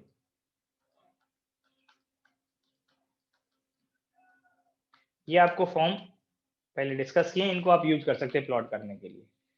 +a/2 और -a/2 पे वेव फंक्शन जब आपको सॉल्यूशन डिस्कस किया है तो ये बाउंड्री कंडीशन यूज किए हैं। दीज बाउंड्री पे वेव फंक्शन 0 था, तो यहाँ बाउंड्री पे 0 बनेगा, इस पॉइंट पे भी और इस पॉइंट पे भी। x को 0 किया तो cos 0 1 होता है, तब ये √2/a बनेगा। और भी पॉइंट आप यहाँ पे कंपेयर कर सकते हैं, सम मोर पॉइंट्स x के लिए आप चेक कर लीजिए और इसको फिर कनेक्ट करेंगे तो ये शेप बनेगा। बाउंड्री कंडीशन पोजीशन चेंज होने से कॉस और साइन फॉर्म चेंज हो रहे थे, जो पहले ऑलवेज साइन था, बट शेप पे जाएं, अगर ये बाउंड्री पोजीशन को कोई हाइड कर ले, सिमेट्रिक और अनसिमेट्रिक के फंक्शन को कंपेयर करें तो सेम फॉर्म है। अगर मैं थोड़ी देर के लिए ये पोजीशन को यहाँ पे हटा दूं, ये पोजीशन को हटा दूं, प्लॉट कर लिया मैंने, ये हटा दिया, तो आप चेक कर लीजिए सेम शेप है जो आपको अनसिमेट्रिक में डिस्कस किया है n=1 के। बाउंड्री का इफेक्ट ये चेक कर सकते हैं, सेम फॉर्म है, शेप आपको सेम मिल रही है वहां पे, बट चेंज क्या है वो भी आपको यहाँ पे कंफर्म होना चाहिए कि वैल्यूज कहाँ पे 0 और कहाँ पे नॉन 0 है, वो पोजीशंस चेंज हो रही हैं। जब आप इस पार्ट में बाउंड्री पोजीशन को कंपेयर करेंगे तो -a/2 और +a/2 पे फिर से वेव फंक्शन 0 बनेगा। x=0 पे साइन फॉर्म 0 है, पर जैसे ही आप यहाँ पे x को नेगेटिव में प्लेस करेंगे तो ये साइन -sin थीटा बनेगा, तो ये शेप बनेगा लाइक दिस।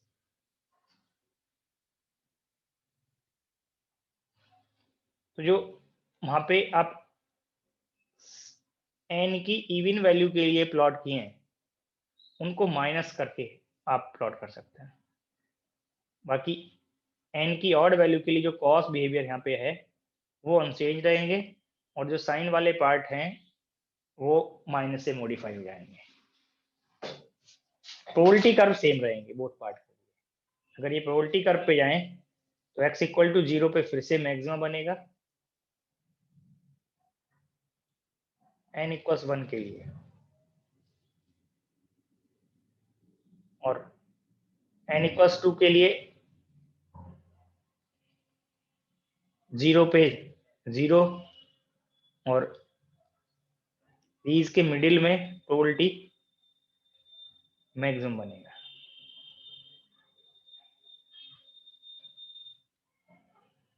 तो ये वैल्यूज को फिर से आप कंपेयर कर सकते हैं। ऐसे ही आप हायर एन वैल्यू के लिए वेव फंक्शन और प्रोबेबिलिटी कर्व प्लॉट कर सकते हैं।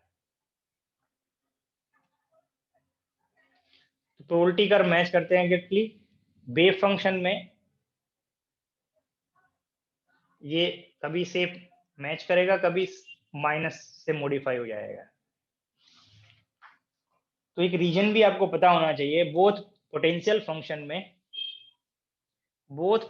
फंक्शन में अगर आप कंपैरिजन करें तो ओनली बाउंड्री पोजीशन का चेंज है, ट्रांसलेशन है एक तरह से बाउंड्रीज का। मैं वो पार्ट यहाँ पे आप कंपेयर कर सकते हैं। अगर आपने पहले unsymmetric potential well 0 to a, अब चाहे यहाँ पे एनर्जी लेवल भी रिप्रेजेंट कर लें, चाहे आप उसको वेव फंक्शन को प्लॉट कर लें। मैं वन वेव फंक्शन रेफरेंस ले रहा हूँ, फिर वो अनलॉग ही कर सकते हैं। अगर इसको ट्रांसफॉर्म करेंगे तो अनसिमेट्रिक को सिमेट्रिक में कन्वर्ट करने के लिए आपको ट्रांसफॉर्म करना है, बाउंड्री पोजीशंस को चेंज करना है। अब आप चेक करिए, अगर इस शेप को आप लेफ्ट में ट्रांसफॉर्म कर दें a/2 अमाउंट, इस होल शेप को, तो जो a0 वाली बाउंड्री है, अगर a/2 अमाउंट लेफ्ट में ट्रांसफॉर्म करेंगे तो ये -a/2 पे आ जाएगा, a/2 वाले कोऑर्डिनेट 0 पे चला जाएगा और a वाला कोऑर्डिनेट +a/2 पे आ जाएगा।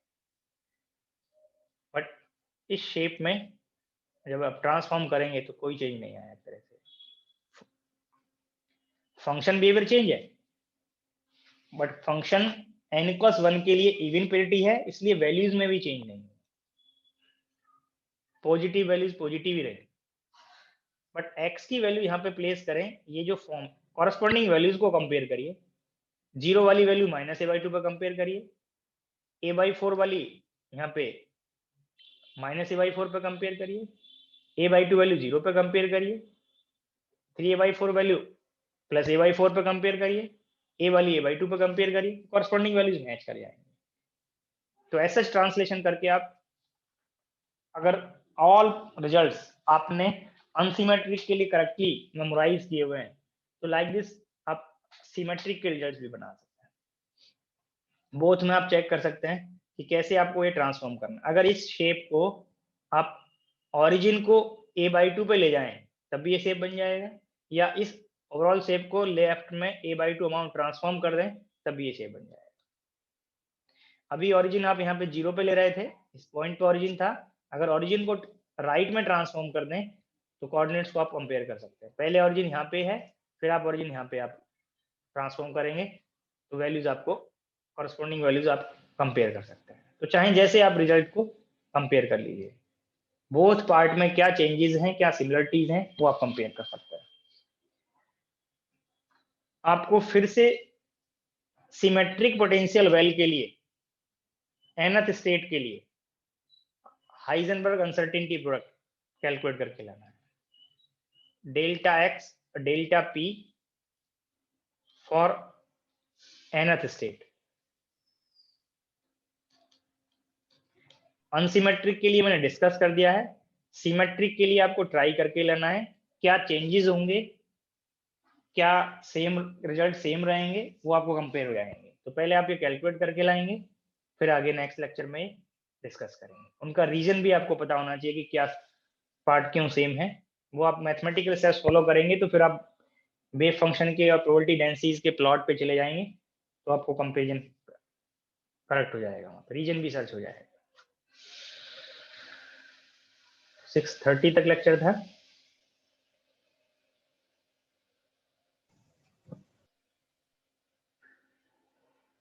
बाकी नेक्स्ट लेक्चर में डिस्कस करेंगे these के थ्योरी पॉइंट्स। किसी को कोई डाउट है तो पूछ सकते हैं। 2 स्लाइड पीछे का सर फिजिकल सिस्टम से एक बार फिर से बता दीजिए। मैं पहले स्लाइड के लिए पूछ रहे हैं, उनको बता देता हूँ। 2 स्लाइड पीछे सर। हाँ जी, एक और सर, एक सर। अब बोलिए, कुछ बोल रहे थे। सर वो है ना, मतलब सिमेट्रिक लो चाहे मतलब सिमेट्रिक मतलब सिस्टम, लेकिन फिर भी सर फिजिकल सिस्टम तो सेम है ना, फिर वो माइनस मतलब जो साइन वाला पार्ट था उसके अंदर चेंज क्यों आया? मतलब आप प्रोबेबिलिटी पे वर्क करते हैं, प्रोबेबिलिटी की सेम वैल्यू के लिए function more than one function same value दे सकते हैं ना। नहीं सर, प्रोबेबिलिटी तो सेम आ रही है, वो वेव फंक्शन मतलब आपके -1 से मल्टीप्लाई होके आ गया ना, मतलब वही मैं कह रहा हूँ कि आप दोनों केस में आप साइन फंक्शन यूज करिए और माइनस साइन फंक्शन यूज करिए, दोनों से प्रोबेबिलिटी तो सेम आएगी। अच्छा, तो मतलब प्रोबेबिलिटी को चेक करना है, उसको नहीं देखना है। करेक्ट तो यही है जो मैंने आपको यहाँ पर ड्राइव कराया है एज सच मैथमेटिकल डेरिवेशन से। बट आप इस पार्ट पे जाइए, आपके नॉइज हो रही है, यहाँ से चेक करिए, ये करेक्ट है। क्या ए वैल्यू माइनस नहीं हो सकती थी? हो सकती थी। म्यूट कर लो। जैसे ही आप यहाँ माइनस मल्टीप्लाई करेंगे वो फॉर्म मैच कर जाएगा। अच्छा हाँ सर। ठीक है, या इसको छोड़ दीजिए, अनसिमेट्रिक वाले नॉर्मलाइजेशन कांस्टेंट पे चले जाइए, वहां पे आप माइनस कर सकते हैं और रिजल्ट मैच कर जाएंगे। Okay sir. सर एक बार एक्सपेक्टेशन वैल्यू वाली स्लाइड दिखाना, एक्स स्क्वायर। यहाँ पे नॉर्मलाइजेशन कांस्टेंट कैलकुलेट कराया था, अगर इसको माइनस कर देंगे तो उससे मैच कर जाएगा। एक्सपेक्टेशन वाला अनसिमेट्रिक के लिए जो भी एक्सपेक्टेशन का पूछ रहे थे, सर एक आगे वाली जिसमें एक्स स्क्वायर वाली निकाली थी।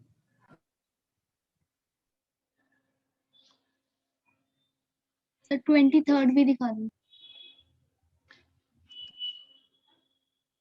ब्रेक के बाद जो लेक्चर हुआ है वहां से आगे कंटिन्यू कर देता हूँ सारी स्लाइड।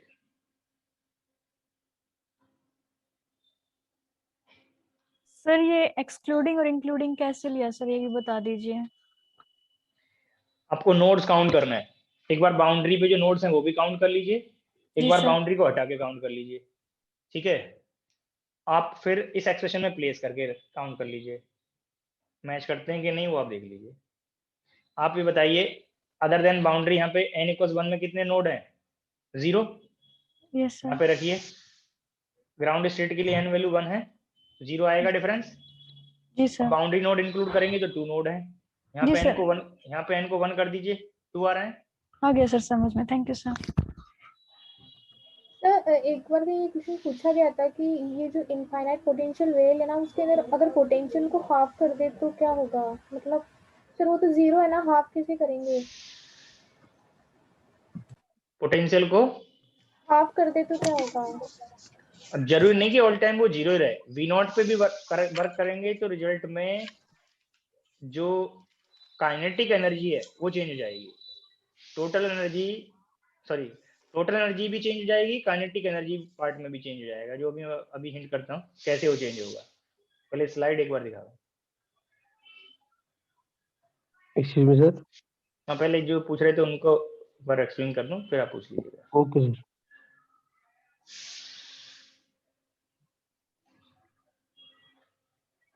अभी जो हमने पोटेंशियल को डिफाइन किया है वो पोटेंशियल लिया था 0 एंड इनफाइनाइट, ये इनफाइनाइट पोटेंशियल वेल है।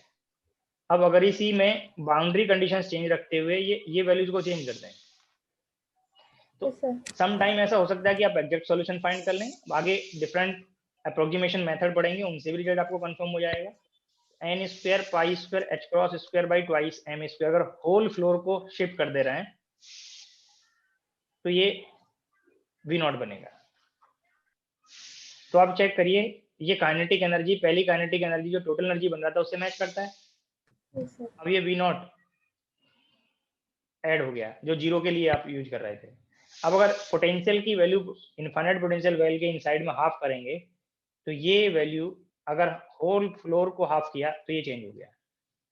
ठीक है, अब कई बार हो सकता है कि पहले आप जो एनर्जी ले रहे थे n² π² h×² by twice ma² plus V0, यहाँ से अगर आप टाइम के फैक्टर को इंक्लूड करते हुए चेंज कर रहे हैं तो यहाँ से पार्टिकल इस स्टेट में ट्रांजिशन करेगा, तब पॉजिटिव ट्रांजिशन आप कैलकुलेट करेंगे। एनर्जी में क्या चेंज होगा वो मैंने आपको यहाँ पे हिंट कर दिया। तो जो इंटरव्यू में पूछ रहे थे उनसे आपको किस वे में पूछ रहे हैं वो एक बार चेक करना पड़ेगा कि आप प्रोबेबिलिटी ऑफ ट्रांजिशन कैलकुलेट कराना चाह रहे हैं या क्या पार्ट चेक कर रहे हैं। सर उन्होंने बस ये बोला था कि अगर ऐसा कर दे तो क्या होगा, मतलब हाँ, दोनों केस में काइनेटिक एनर्जी पहले वाले केस से मैच करेगा, बट पोटेंशियल एनर्जी चेंज होने से टोटल एनर्जी भी मॉडिफाई हो गया, क्योंकि पहले पोटेंशियल एनर्जी 0 ले रहे थे। Yes sir. ठीक है, वो कांस्टेंट फैक्टर जो यहाँ पे चेंज कर रहे हैं वो ऐड हो जाएगा पोटेंशियल एनर्जी कंडीशन। सर हाँ जी, सर ये लेंथ को भी अगर मॉडिफाई करते हैं तो भी सर तो ट्रांजिशन भी फर्क पड़ेगा, काइनेटिक एनर्जी में भी। ठीक है, यस सर। एनर्जी में आप चेक करिए a² टर्म इंक्लूड हो रहा है डिवाइड में, तो Yes, जैसे sir. जैसे विड्थ चेंज करेंगे एनर्जी का एक्सप्रेशन विड्थ के टर्म्स में मॉडिफाई हो जाएगा। तो सर इसका अल्टीमेट आंसर तो यही होगा ना सर, ट्रांजिशन प्रोबेबिलिटी से हम कैलकुलेट कर सकते हैं उसको, मैं मतलब वही बोला कि अगर वो डिपेंड करेगा कि आप परटर्बेशन जो कर रहे हैं, पोटेंशियल जो चेंज कर रहे हैं वो किस तरह से कर रहे हैं। टाइम से इंडिपेंडेंट sir. मान के कर रहे हैं तो हम करेक्शंस निकालेंगे, वेव फंक्शन के फॉर्म में क्या चेंज हुआ और एनर्जी में क्या Yes, चेंज sir. हुआ। अगर हम time Yes, sir. Dependent perturbation change कर रहे हैं तब हम वहाँ प्रोबेबिलिटी ऑफ ट्रांजिशन निकालेंगे कि पार्टिकल किन स्टेट में ट्रांजिशन कर सकता है। ऐसा करने पे Yes, sir. वो परटर्बेशन थ्योरी का पार्ट है। सर आपने जो ये लास्ट में जो मतलब बोले ना, जो डेल एक्स डेल पी निकालने के लिए हाँ जी। एसिमेट्रिक पोटेंशियल रोल के लिए, तो सर उसमें सर ग्राउंड्स मतलब हम लोग कौन सा स्टेट लेंगे, कॉस मतलब कॉस वाला या साइन वाला? चाहे जो आप यूज करिए। पर सर आपने लास्ट वाला जो प्रॉब्लम है उसमें तो सर n इक्वल टू 1 के लिए लिए थे, पर इधर तो हम लोग n इक्वल टू 1 के लिए साइन वाला लेंगे। देखो आप अच्छे से कंसंट्रेट रहा करिए। ये देखिए पहले मैंने रिजल्ट क्या लिखा है, ये देखिए क्या लिखा है। हाँ रिजल्ट एक दे दिए थे। उसके बाद मैंने nth के लिए कैलकुलेट कराया, फिर n इक्वल्स 1 के लिए उसी में n की वैल्यू प्लेस करके तब रिजल्ट बताया है। मैंने कैलकुलेट तो nth स्टेट के लिए कराया था। सर इसमें क्या है sir, del x del p मतलब cos x sin x दोनों के लिए सेम आएगा? आप कैलकुलेट करो, कल बताएंगे। ओके सर ये जो आप कैलकुलेट नहीं करते हो, पहले ही पूछने लगते हो, तो जो मिस्टेक करोगे उसको कैसे पता चलेगा आपको? सर ये जो symmetric one dimension infinite one dimensional potential well इसका इस वाले स्लाइड पे जरा ये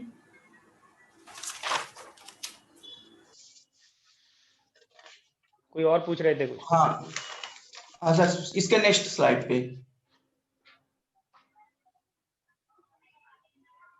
सर यहाँ पे ये जो आपने कैलकुलेशन किया है मतलब m dash equal to 2n dash, इसको थोड़ा सा एक्सप्लेन कर दीजिए, ये मुझे समझ में नहीं आया।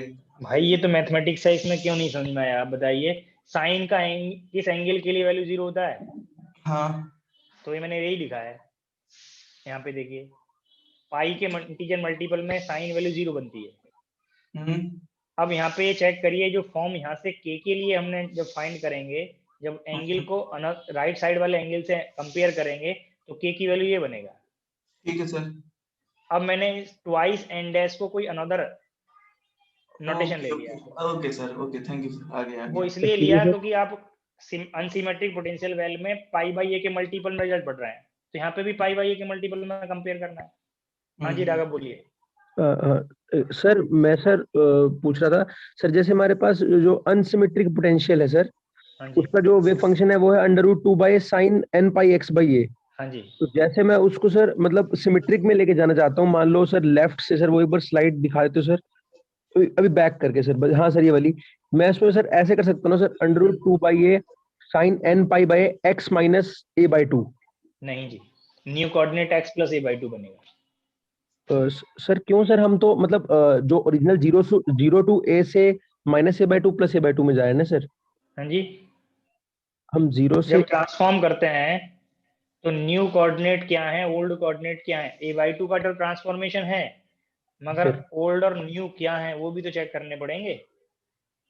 ये रिलेशन फुलफिल होगा, ठीक है, या ये रिलेशन फुलफिल होगा, ये भी तो देखना पड़ेगा।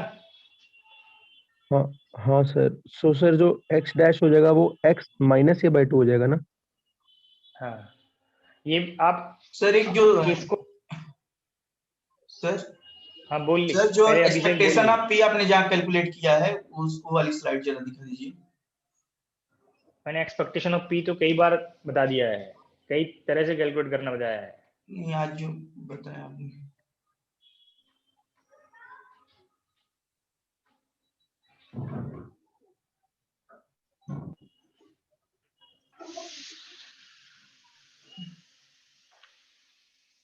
यही वाला। ये सर इसमें क्या डाउट है? नहीं सर बस देखना था सर इसमें सर मिक्सचर है ये दो स्टेट्स का sir, superposition of two state, momentum की मोमेंटम की दो की आइगन आइगन स्टेट्स का फंक्शन का मिक्सचर है सर इसमें। सुपरपोजिशन। हाँ जी, सर एक बार वो हाँ थोड़ा सर क्लियर नहीं हुआ था सर, एक बार मैं फिर डाउट आ रहा था सर उसमें। इस एक्स पार्ट से डैश पूछ इज रहे इक्वल थे। टू एक्स प्लस ए में सर जो भी आप समझा रहे थे, एक बार मैं हाँ कुछ जी। पूछना चाह रहा था हम्म, सर। हम एक्स डैश को एक्स माइनस ए लेंगे ना सर, फिर x minus A by to, sorry.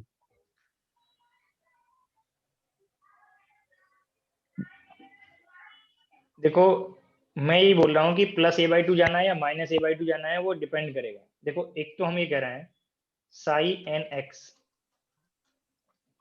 ये √2 बाई ए साइन और कॉस, ठीक है, n pi by a x plus a by two, ये फॉर्म बना। यस अब सर। इसको कंपेयर करिए, ये यहाँ पे n pi x by a बन गया, और जब ये n plus pi by inside में plus n multiply pi by करेंगे टू तो बन एन पाई जाएगा बाई सर। टू बन जाएगा, ठीक यस है। सर।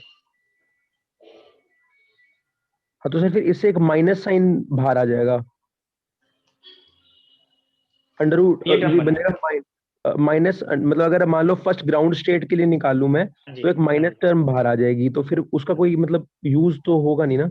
इसका मतलब सर अगर मैं ग्राउंड स्टेट के लिए निकालूं एन को रख दूं हाँ 1 तो हाँ जी, minus under root 2 by a sine n pi pi x by a आ जाएगा, sine pi x by a अगर ग्राउंड स्टेट के लिए निकाल ले तो नेगेटिव आ रहा है एक बार। इस पार्ट से हाँ सर, क्योंकि सर आप एक बार आप खुद रख के देखेंगे तो सर एन 1 पे ऐसा ही हो जाएगा ना सर, फिर वो cos cos pi pi by by two plus theta is minus sine theta. N pi x by a, n को 1 कर दिया, पाई एक्स बाई ए, हाँ सर यस सर, अब फिर cos pi minus by two sine theta हो जाएगा, minus minus under root 2 by a sine pi हाँ x by ए हो जाएगा, तो माइनस आ रहा है सर बाहर, फिर तो सेम स्टेट जो नहीं बन रही। वो मैं वही बोल रहा हूँ आप लोगों को कि ये जो ए मॉड स्क्वायर या बी मॉड स्क्वायर निकालते हैं ये करेक्ट होता है। हाँ इसकी सर अब वैल्यू तो वही हम सर खुद मैं से यही पूछ रहा था, तो सर फिर उसमें जो सेलेक्ट ए करते हैं, आएगा, जो तो ए ये आएगा उस माइनस आ जाएगा उस कॉरस्पॉन्डिंग के केस लिए। में। हाँ हाँ सर, अब ये हाँ सर एग्जैक्ट, ओके सर समझ आ गया। और रीजन ये भी है कि हम जब मेजरमेंट करते हैं या इंफॉर्मेशन फाइंड करते हैं वो प्रोबेबिलिटी डेंसिटी से करेंगे, इससे वो थोड़ी चेंज फर्क होता नहीं है पड़ेगा। रिजल्ट, हाँ, ए स्क्वायर से फर्क पड़ेगा सर तो हमें, ठीक है। वेरिएबल पार्ट से चेंज होता है, इससे तो प्रोबेबिलिटी टर्म बनेगा, इस प्रोबेबिलिटी इसका मॉड स्क्वायर टर्म होता है, तो रिजल्ट तो यस सर, अनचेंज ही रहेंगे। यस सर, ये समझ आ गया सर। सर मतलब फिर वेव फंक्शन का कोई अपना कोई सिग्निफिकेंस तो सर है ही नहीं ना सर, वो तो सिर्फ मॉड वो तो स्क्वायर जब से कैलकुलेट करने के आप लिए। एक कोई भी बुक पढ़े होंगे उसमें भी लिखा होगा, जब मैंने हाँ वेव सर हाँ। फंक्शन फर्स्ट टाइम स्टार्ट किया मैंने भी बताया, तो नहीं फिर से सर एक्चुअली क्या था ना सर, एक प्रॉब्लम सॉल्व किया था सर, उसमें मेरा ऐसे ही नेगेटिव साइन आ रहा था लेकिन ऑप्शंस में पॉजिटिव साइन दे रखा था। मैंने ये भी बोला कि अगर आप ऐसा कैलकुलेट करें और आपके हैबिट में आ गया है तो मैंने हिंट किया कि जो ए मॉड स्क्वायर वाली कंडीशन है, नॉर्मलाइजेशन के कांस्टेंट के मॉड स्क्वायर वाली कंडीशन है, वो ऑप्शन में सेटिस्फाई करा लीजिए। ठीक है sir, thank you very much sir. और पूछना है किसी को? Hello sir.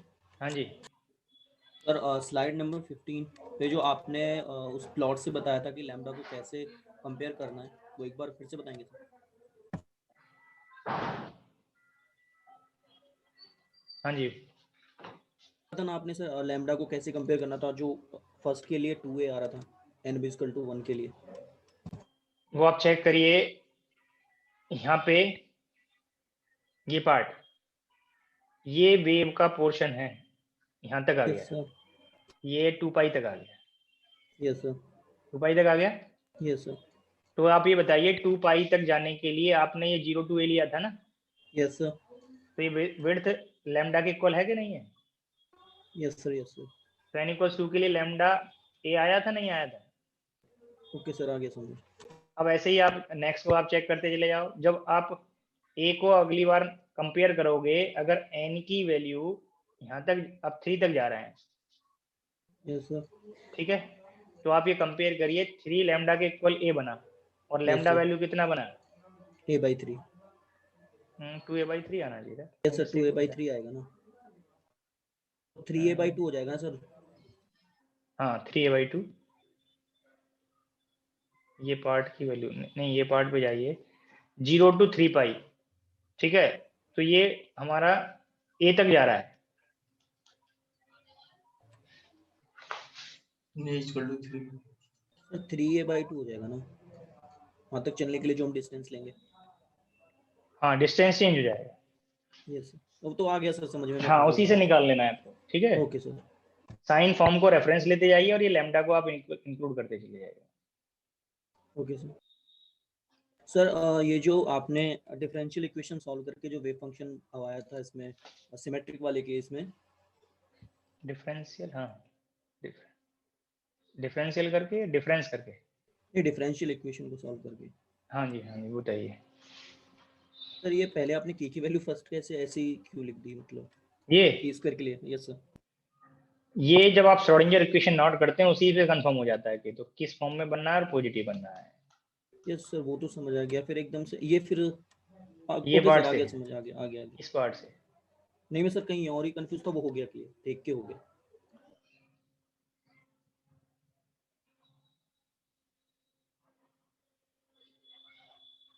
और पूछना किसी को? जो अनसिमेट्रिक का केस है सर, उस केस में भी तो फंक्शन है वो पैरिटी के आइगन फंक्शन है, पैरिटी ऑपरेटर की नहीं आइगन फंक्शन। बताओ कैसे हैं, आप बताओ। साइन फॉर्म से ही थोड़ी पता चल जाएगा कि पैरिटी ऑड है। खुद से चेक करोगे या मैं बताऊं? ये फॉर्म है। यस सर बताइए। 0 to a के लिए, अदरवाइज 0। ठीक है, अब x इक्वल टू a/2 पे वैल्यू कितना है? साई वन का √2/a। Yes sir. ये ऑड तब होता है जब -a/2 पे इसकी वैल्यू -√2 पे आती। साई वन की वैल्यू क्या है? यस सर, ओके ठीक है, समझ गया। क्या ये सेटिस्फाई हुआ? नहीं सर। नहीं हो रहा ना, तो कैसे कह सकते हो ऑड है? अकेला साइन फॉर्म ही थोड़ी बता देगा ऑड, उसकी वैल्यू भी तो देखिए कहाँ से कहाँ तक के लिए साइन है। अगर होल स्पेस में साइन होती तब तो बता देते। यस सर, ठीक है सर। सर जो फर्स्ट क्लास में आपने जो स्टेप पोटेंशियल में एक प्लेस में अपने अजम्पशन लिया था b = a, वो क्योंकि मैं यहाँ पे आपको कॉम्प्लेक्स प्लेन में प्लॉट नहीं करा रहा, इसीलिए रियल बनाने के लिए मैंने b = a ले लिया। आप b = -a भी ले सकते हैं। सर मेरा इधर ही एक डाउट है, क्योंकि b = जब a लूंगा तब तो सर जो रिफ्लेक्शन जो कोएफिशिएंट है उसका तो वैल्यू आ जाएगा। रिफ्लेक्शन इसके प्लस माइनस से नहीं पता चलता, रिफ्लेक्शन में वेलोसिटी से पता चलता है। इससे पता चला ये रिफ्लेक्शन है। नहीं उधर हम लोग जो रिफ्लेक्शन कोएफिशिएंट है ना, मतलब यही इक्वेशन सॉल्व करके तो हम लोग लेके आ रहे थे, तो रिफ्लेक्शन कोएफिशिएंट तब। अब बताइए। हाँ बोलिए। हाँ, तो इसमें अगर b और a अगर इक्वल हो जाता है तो ये कॉस बनता है, और b = -a होगी तो ये साइन फॉर्म बनेगा। नहीं मेरा डाउट ओल नहीं है, मेरा डाउट ये है अगर सर b और a सेम हो जाता है तो रिफ्लेक्शन कोएफिशिएंट 1 आ जाता है, तो उधर जो ट्रांसमिशन कोएफिशिएंट है वो 0 आ जाएगा। तो हाँ, इधर बताइए फिर से बताइए। हाँ, तो इधर अगर b = a हो नहीं जाएगा। नहीं, जो आप अपने आप से कह रहे हैं कि रिफ्लेक्शन कोएफिशिएंट 1 हो रहा है, वो कहाँ हो रहा है ये बता दीजिए। नहीं इधर हम लोग पकड़ रहे थे ना b = a, उसको कॉम्प्लेक्स प्लेन में ड्रॉ करने के लिए। ये वो जो फॉर्म है रिफ्लेक्शन कोएफिशिएंट, ये इस फॉर्म से आप कह रहे होंगे। हाँ। बट ये तो आपने लास्ट में लिख लिया है। लास्ट में ये वैल्यू किस में कन्वर्ट हो गई? k1 k2 में हो गई ना। हाँ, वो तो हो गई थी। इससे निकालेंगे रिफ्लेक्शन और ट्रांसमिशन को। वो तो हम वेव फंक्शन को डिफरेंट फॉर्म के लिए चेक कर रहे हैं, ये पार्ट के लिए। अच्छा, ओके सर। सर हाँ सर, और एक चीज सर, इसमें जब ही सर कोई मतलब स्टेप पोटेंशियल के बाद इसका एम्पलीट्यूड घटता क्यों है सर? मतलब इसका कुछ मैथमेटिकल प्रूफ या कुछ? किसका मतलब इसका कुछ मतलब क्यों घटता है? अगर मतलब क्यों घटता है, उसका कुछ रीजन? ये देखिए, ए और बी दोनों नॉन जीरो हैं। हाँ। अब ये देखिए, ये सी की वैल्यू थी, ये पार्ट, ठीक है। अब यहाँ पे जो पोर्शन था रिफ्लेक्शन और ट्रांसमिशन कोएफिशिएंट, ये पार्ट ले रहे थे, और ये टर्म था k second by k first c mod square by a mod square, like this था। हाँ हाँ एकदम एकदम। अगर ये टर्म को कंपेयर कर लें और रिफ्लेक्शन प्लस ट्रांसमिशन 1 होता है, ठीक है, तो इन दोनों कोफिशिएंट्स का जो रेशियो है वो इंसिडेंट के रेस्पेक्ट में, क्या ये वैल्यू इंसिडेंट से ज्यादा या इक्वल हो सकती है जब तक ये बी 0 ना हो जाए? बोलिए। हाँ सर हाँ सर। और ऐसे ही फिर इन वेव फंक्शन पे आइए, ए और बी का रिलेशन बताया हुआ है शायद, बी इज इक्वल टू के फर्स्ट माइनस के सेकेंड बाई के फर्स्ट प्लस के सेकेंड ए, ये बताया है। हाँ हाँ। ऐसे सी वैल्यू को आप चेक करें तो ट्वाइस के, ये चेक कर लीजिए एक बार क्या फॉर्म आया था वहां पे। हाँ सर ये रहा होगा शायद, यही था ना। हाँ हाँ। अब K1 K2 दोनों नॉन जीरो हैं, दोनों नॉन जीरो हैं, तो ये वैल्यू को आप चेक करिए कि ये वैल्यू जब दोनों इक्वल भी नहीं है कि ट्वाइस हो जाए, ठीक है। तो ये रेशियो इस ए के टर्म्स में डिफरेंट आएगा कि नहीं आएगा? डिफरेंट आएगा, ठीक है। ऐसे यहाँ पे बी ए के टर्म्स में डिफरेंट आएगा कि नहीं आएगा? अब क्या वैल्यू लार्ज होगा, क्या वैल्यू लेस होगा, ये आपको बताए हुए हैं कि जहां जिस रीजन से आप इंसिडेंट कर रहे हैं कंसेप्चुअल अप्रोच पे जाइए। अगर 100 वेव एसोसिएट थी तो 100 में से अगर 20 रिफ्लेक्ट हो गई, उन एक बार 100 के सुपरपोजिशन से मैक्सिमम वैल्यू और एक बार 90 के या 80 के सुपरपोजिशन से मैक्सिमम वैल्यू, जो एम्पलीट्यूड से इंडिविजुअल के वो पहले से सेम है, ठीक है, वो इंडिविजुअल के चेंज नहीं हुए, तो क्या मैक्सिमा दोनों के चेंज होंगे या नहीं होंगे? 100 वेव के सुपरपोजिशन के और 80 वेव के सुपरपोजिशन के मैक्सिमा चेंज होंगे कि नहीं? हाँ चेंज होंगे। तो उसी कंसेप्ट को लेके मैंने बताया कि एम्पलीट्यूड डिक्रीज करेगा। ओके सर, ठीक है सर, थैंक यू सर। ये जो वेव फंक्शन है अगर उन पर टाइम इवोल्यूशन ऑपरेटर ऑपरेट कर दे तो वो स्टैंडिंग वेव बनेगा ना? किस पे? वेव फंक्शन जो आए इस पर जो अगर पार्टिंग टाइम बॉक्स में आए, ऑपरेटर, हाँ इस पर अगर हाँ बिल्कुल स्टैंडिंग वेव evolution- बनेगा, बिल्कुल स्टैंडिंग वेव बनेगा। वो आपको इसी से पार्ट से पता चल रहा है जो आपको मैंने मोमेंटम के आइगन फंक्शन में एक्सपेंशन बताया था। यस सर, उससे कंफर्म हो रहा है।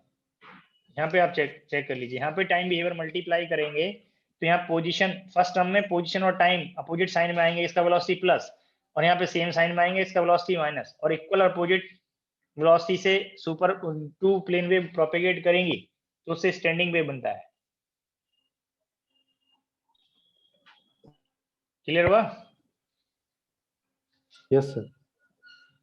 इनके नोड पोजीशंस चेंज नहीं होते, उनके कभी मैक्सिमा किसी पॉइंट पे, जैसा भी अब आप कुछ स्टूडेंट प्लस और माइनस एम्पलीट्यूड पे डाउट क्रिएट कर रहे थे, अगर किसी टाइम पे 0 to a/2 किसी स्टेट में प्लस है तो हो सकता है कि नेक्स्ट टाइम पे वो माइनस हो जाए।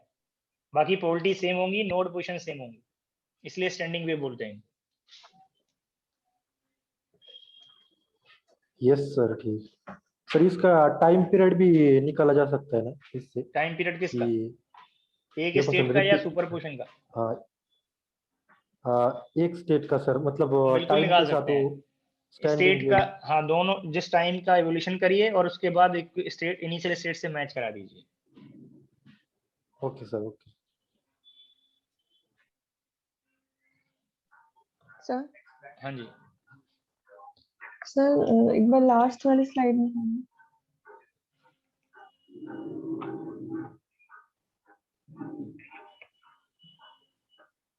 सर, जहाँ पे सिमेट्रिक पोटेंशियल वेल के लिए हमने वेवफॉर्म बनाए थे। हाँ जी, प्लॉट किए यहाँ पे। हाँ हाँ हाँ सर, इसमें सर आपने बताया कि -√2/a लेंगे तो हम इसको -1 से मल्टीप्लाई करके ऐसा साइन वेव मैंने उसको बताया जो आपने अनसिमेट्रिक में साइन बिहेवियर लिया है, तो n के 1 के लिए तो आप चेक करिए सच मैच करती हैं फॉर्म। n = 2 के लिए वहां पे आपको ये जो -a/2 से 0 वाला पोर्शन वहां पे 0 to a/2 बताया था वो प्लस था, ये था पहले। तो इसमें एस -1 मल्टीप्लाई कर दो तो ये शेप बन जाएगा। तो जो जितने फॉर्म यहाँ पे सिमेट्रिक में साइन वाले बनेंगे उनमें ये पार्ट मल्टीप्लाई करके एस उस पार्ट से मैच करा सकते हैं। बाकी साइन का मतलब माइनस और प्लस साइन का कोई यहाँ पे मीनिंग नहीं है। ठीक है, सर दो एसिमेट्रिक में इंफॉर्मेशन। तो साइन n इक्वल्स टू 1 के लिए साइन वेव मिलती है, पर सिमेट्रिक में तो कोस वेव मिलती है। हाँ वही मैं कह रहा हूँ कि आपको या तो कॉस फंक्शन में इन फॉर्म में आप n की पर्टिकुलर वैल्यू के लिए x की वैल्यूज प्लेस करके प्लॉट कर लीजिए, डिफरेंट वे बताया मैंने, या आपको जो अनसिमेट्रिक अगर थोड़ी देर के लिए हाइड कर दें तो शेप को कंपेयर करिए, सेम था कि नहीं था ये n=1 का। हाँ तो वही मैंने एनालॉजी बताया कि पहले आप प्लॉट कर लें, फिर इन पोजीशन को स्पेसिफाई कर दो। अनसिमेट्रिक के पहले प्लॉट कर लो, फिर इनको आप स्पेसिफाई करो, तो जो n 1 3 5 7 ऑड वाले हैं वो तो सेम रहेंगे, बट जो 2 4 6 वाले हैं वो जो आपने वहां पे प्लस लिए थे उनको माइनस कर दो। कैसे भी आप प्लॉट कर सकते हैं, या आप कॉस वेव को प्लॉट कर लो जैसे साइन वेव को प्लॉट करना बताया था, लाइक दिस। ठीक है, अब इस लिमिट में कितनी वेव्स आएंगी उनको इंक्लूड कर लो, उससे भी कर सकते हैं। ठीक है, डिफरेंट वे में आप इसको प्लॉट कर सकते हैं, जो आपको इजी लगे एग्जाम में, जिसमें आप इजीली रिलेट कर पाए, वो पॉइंट को रेफरेंस लेके आगे कंटिन्यू करें। और पूछना है? नहीं सर। और पूछना है किसी को?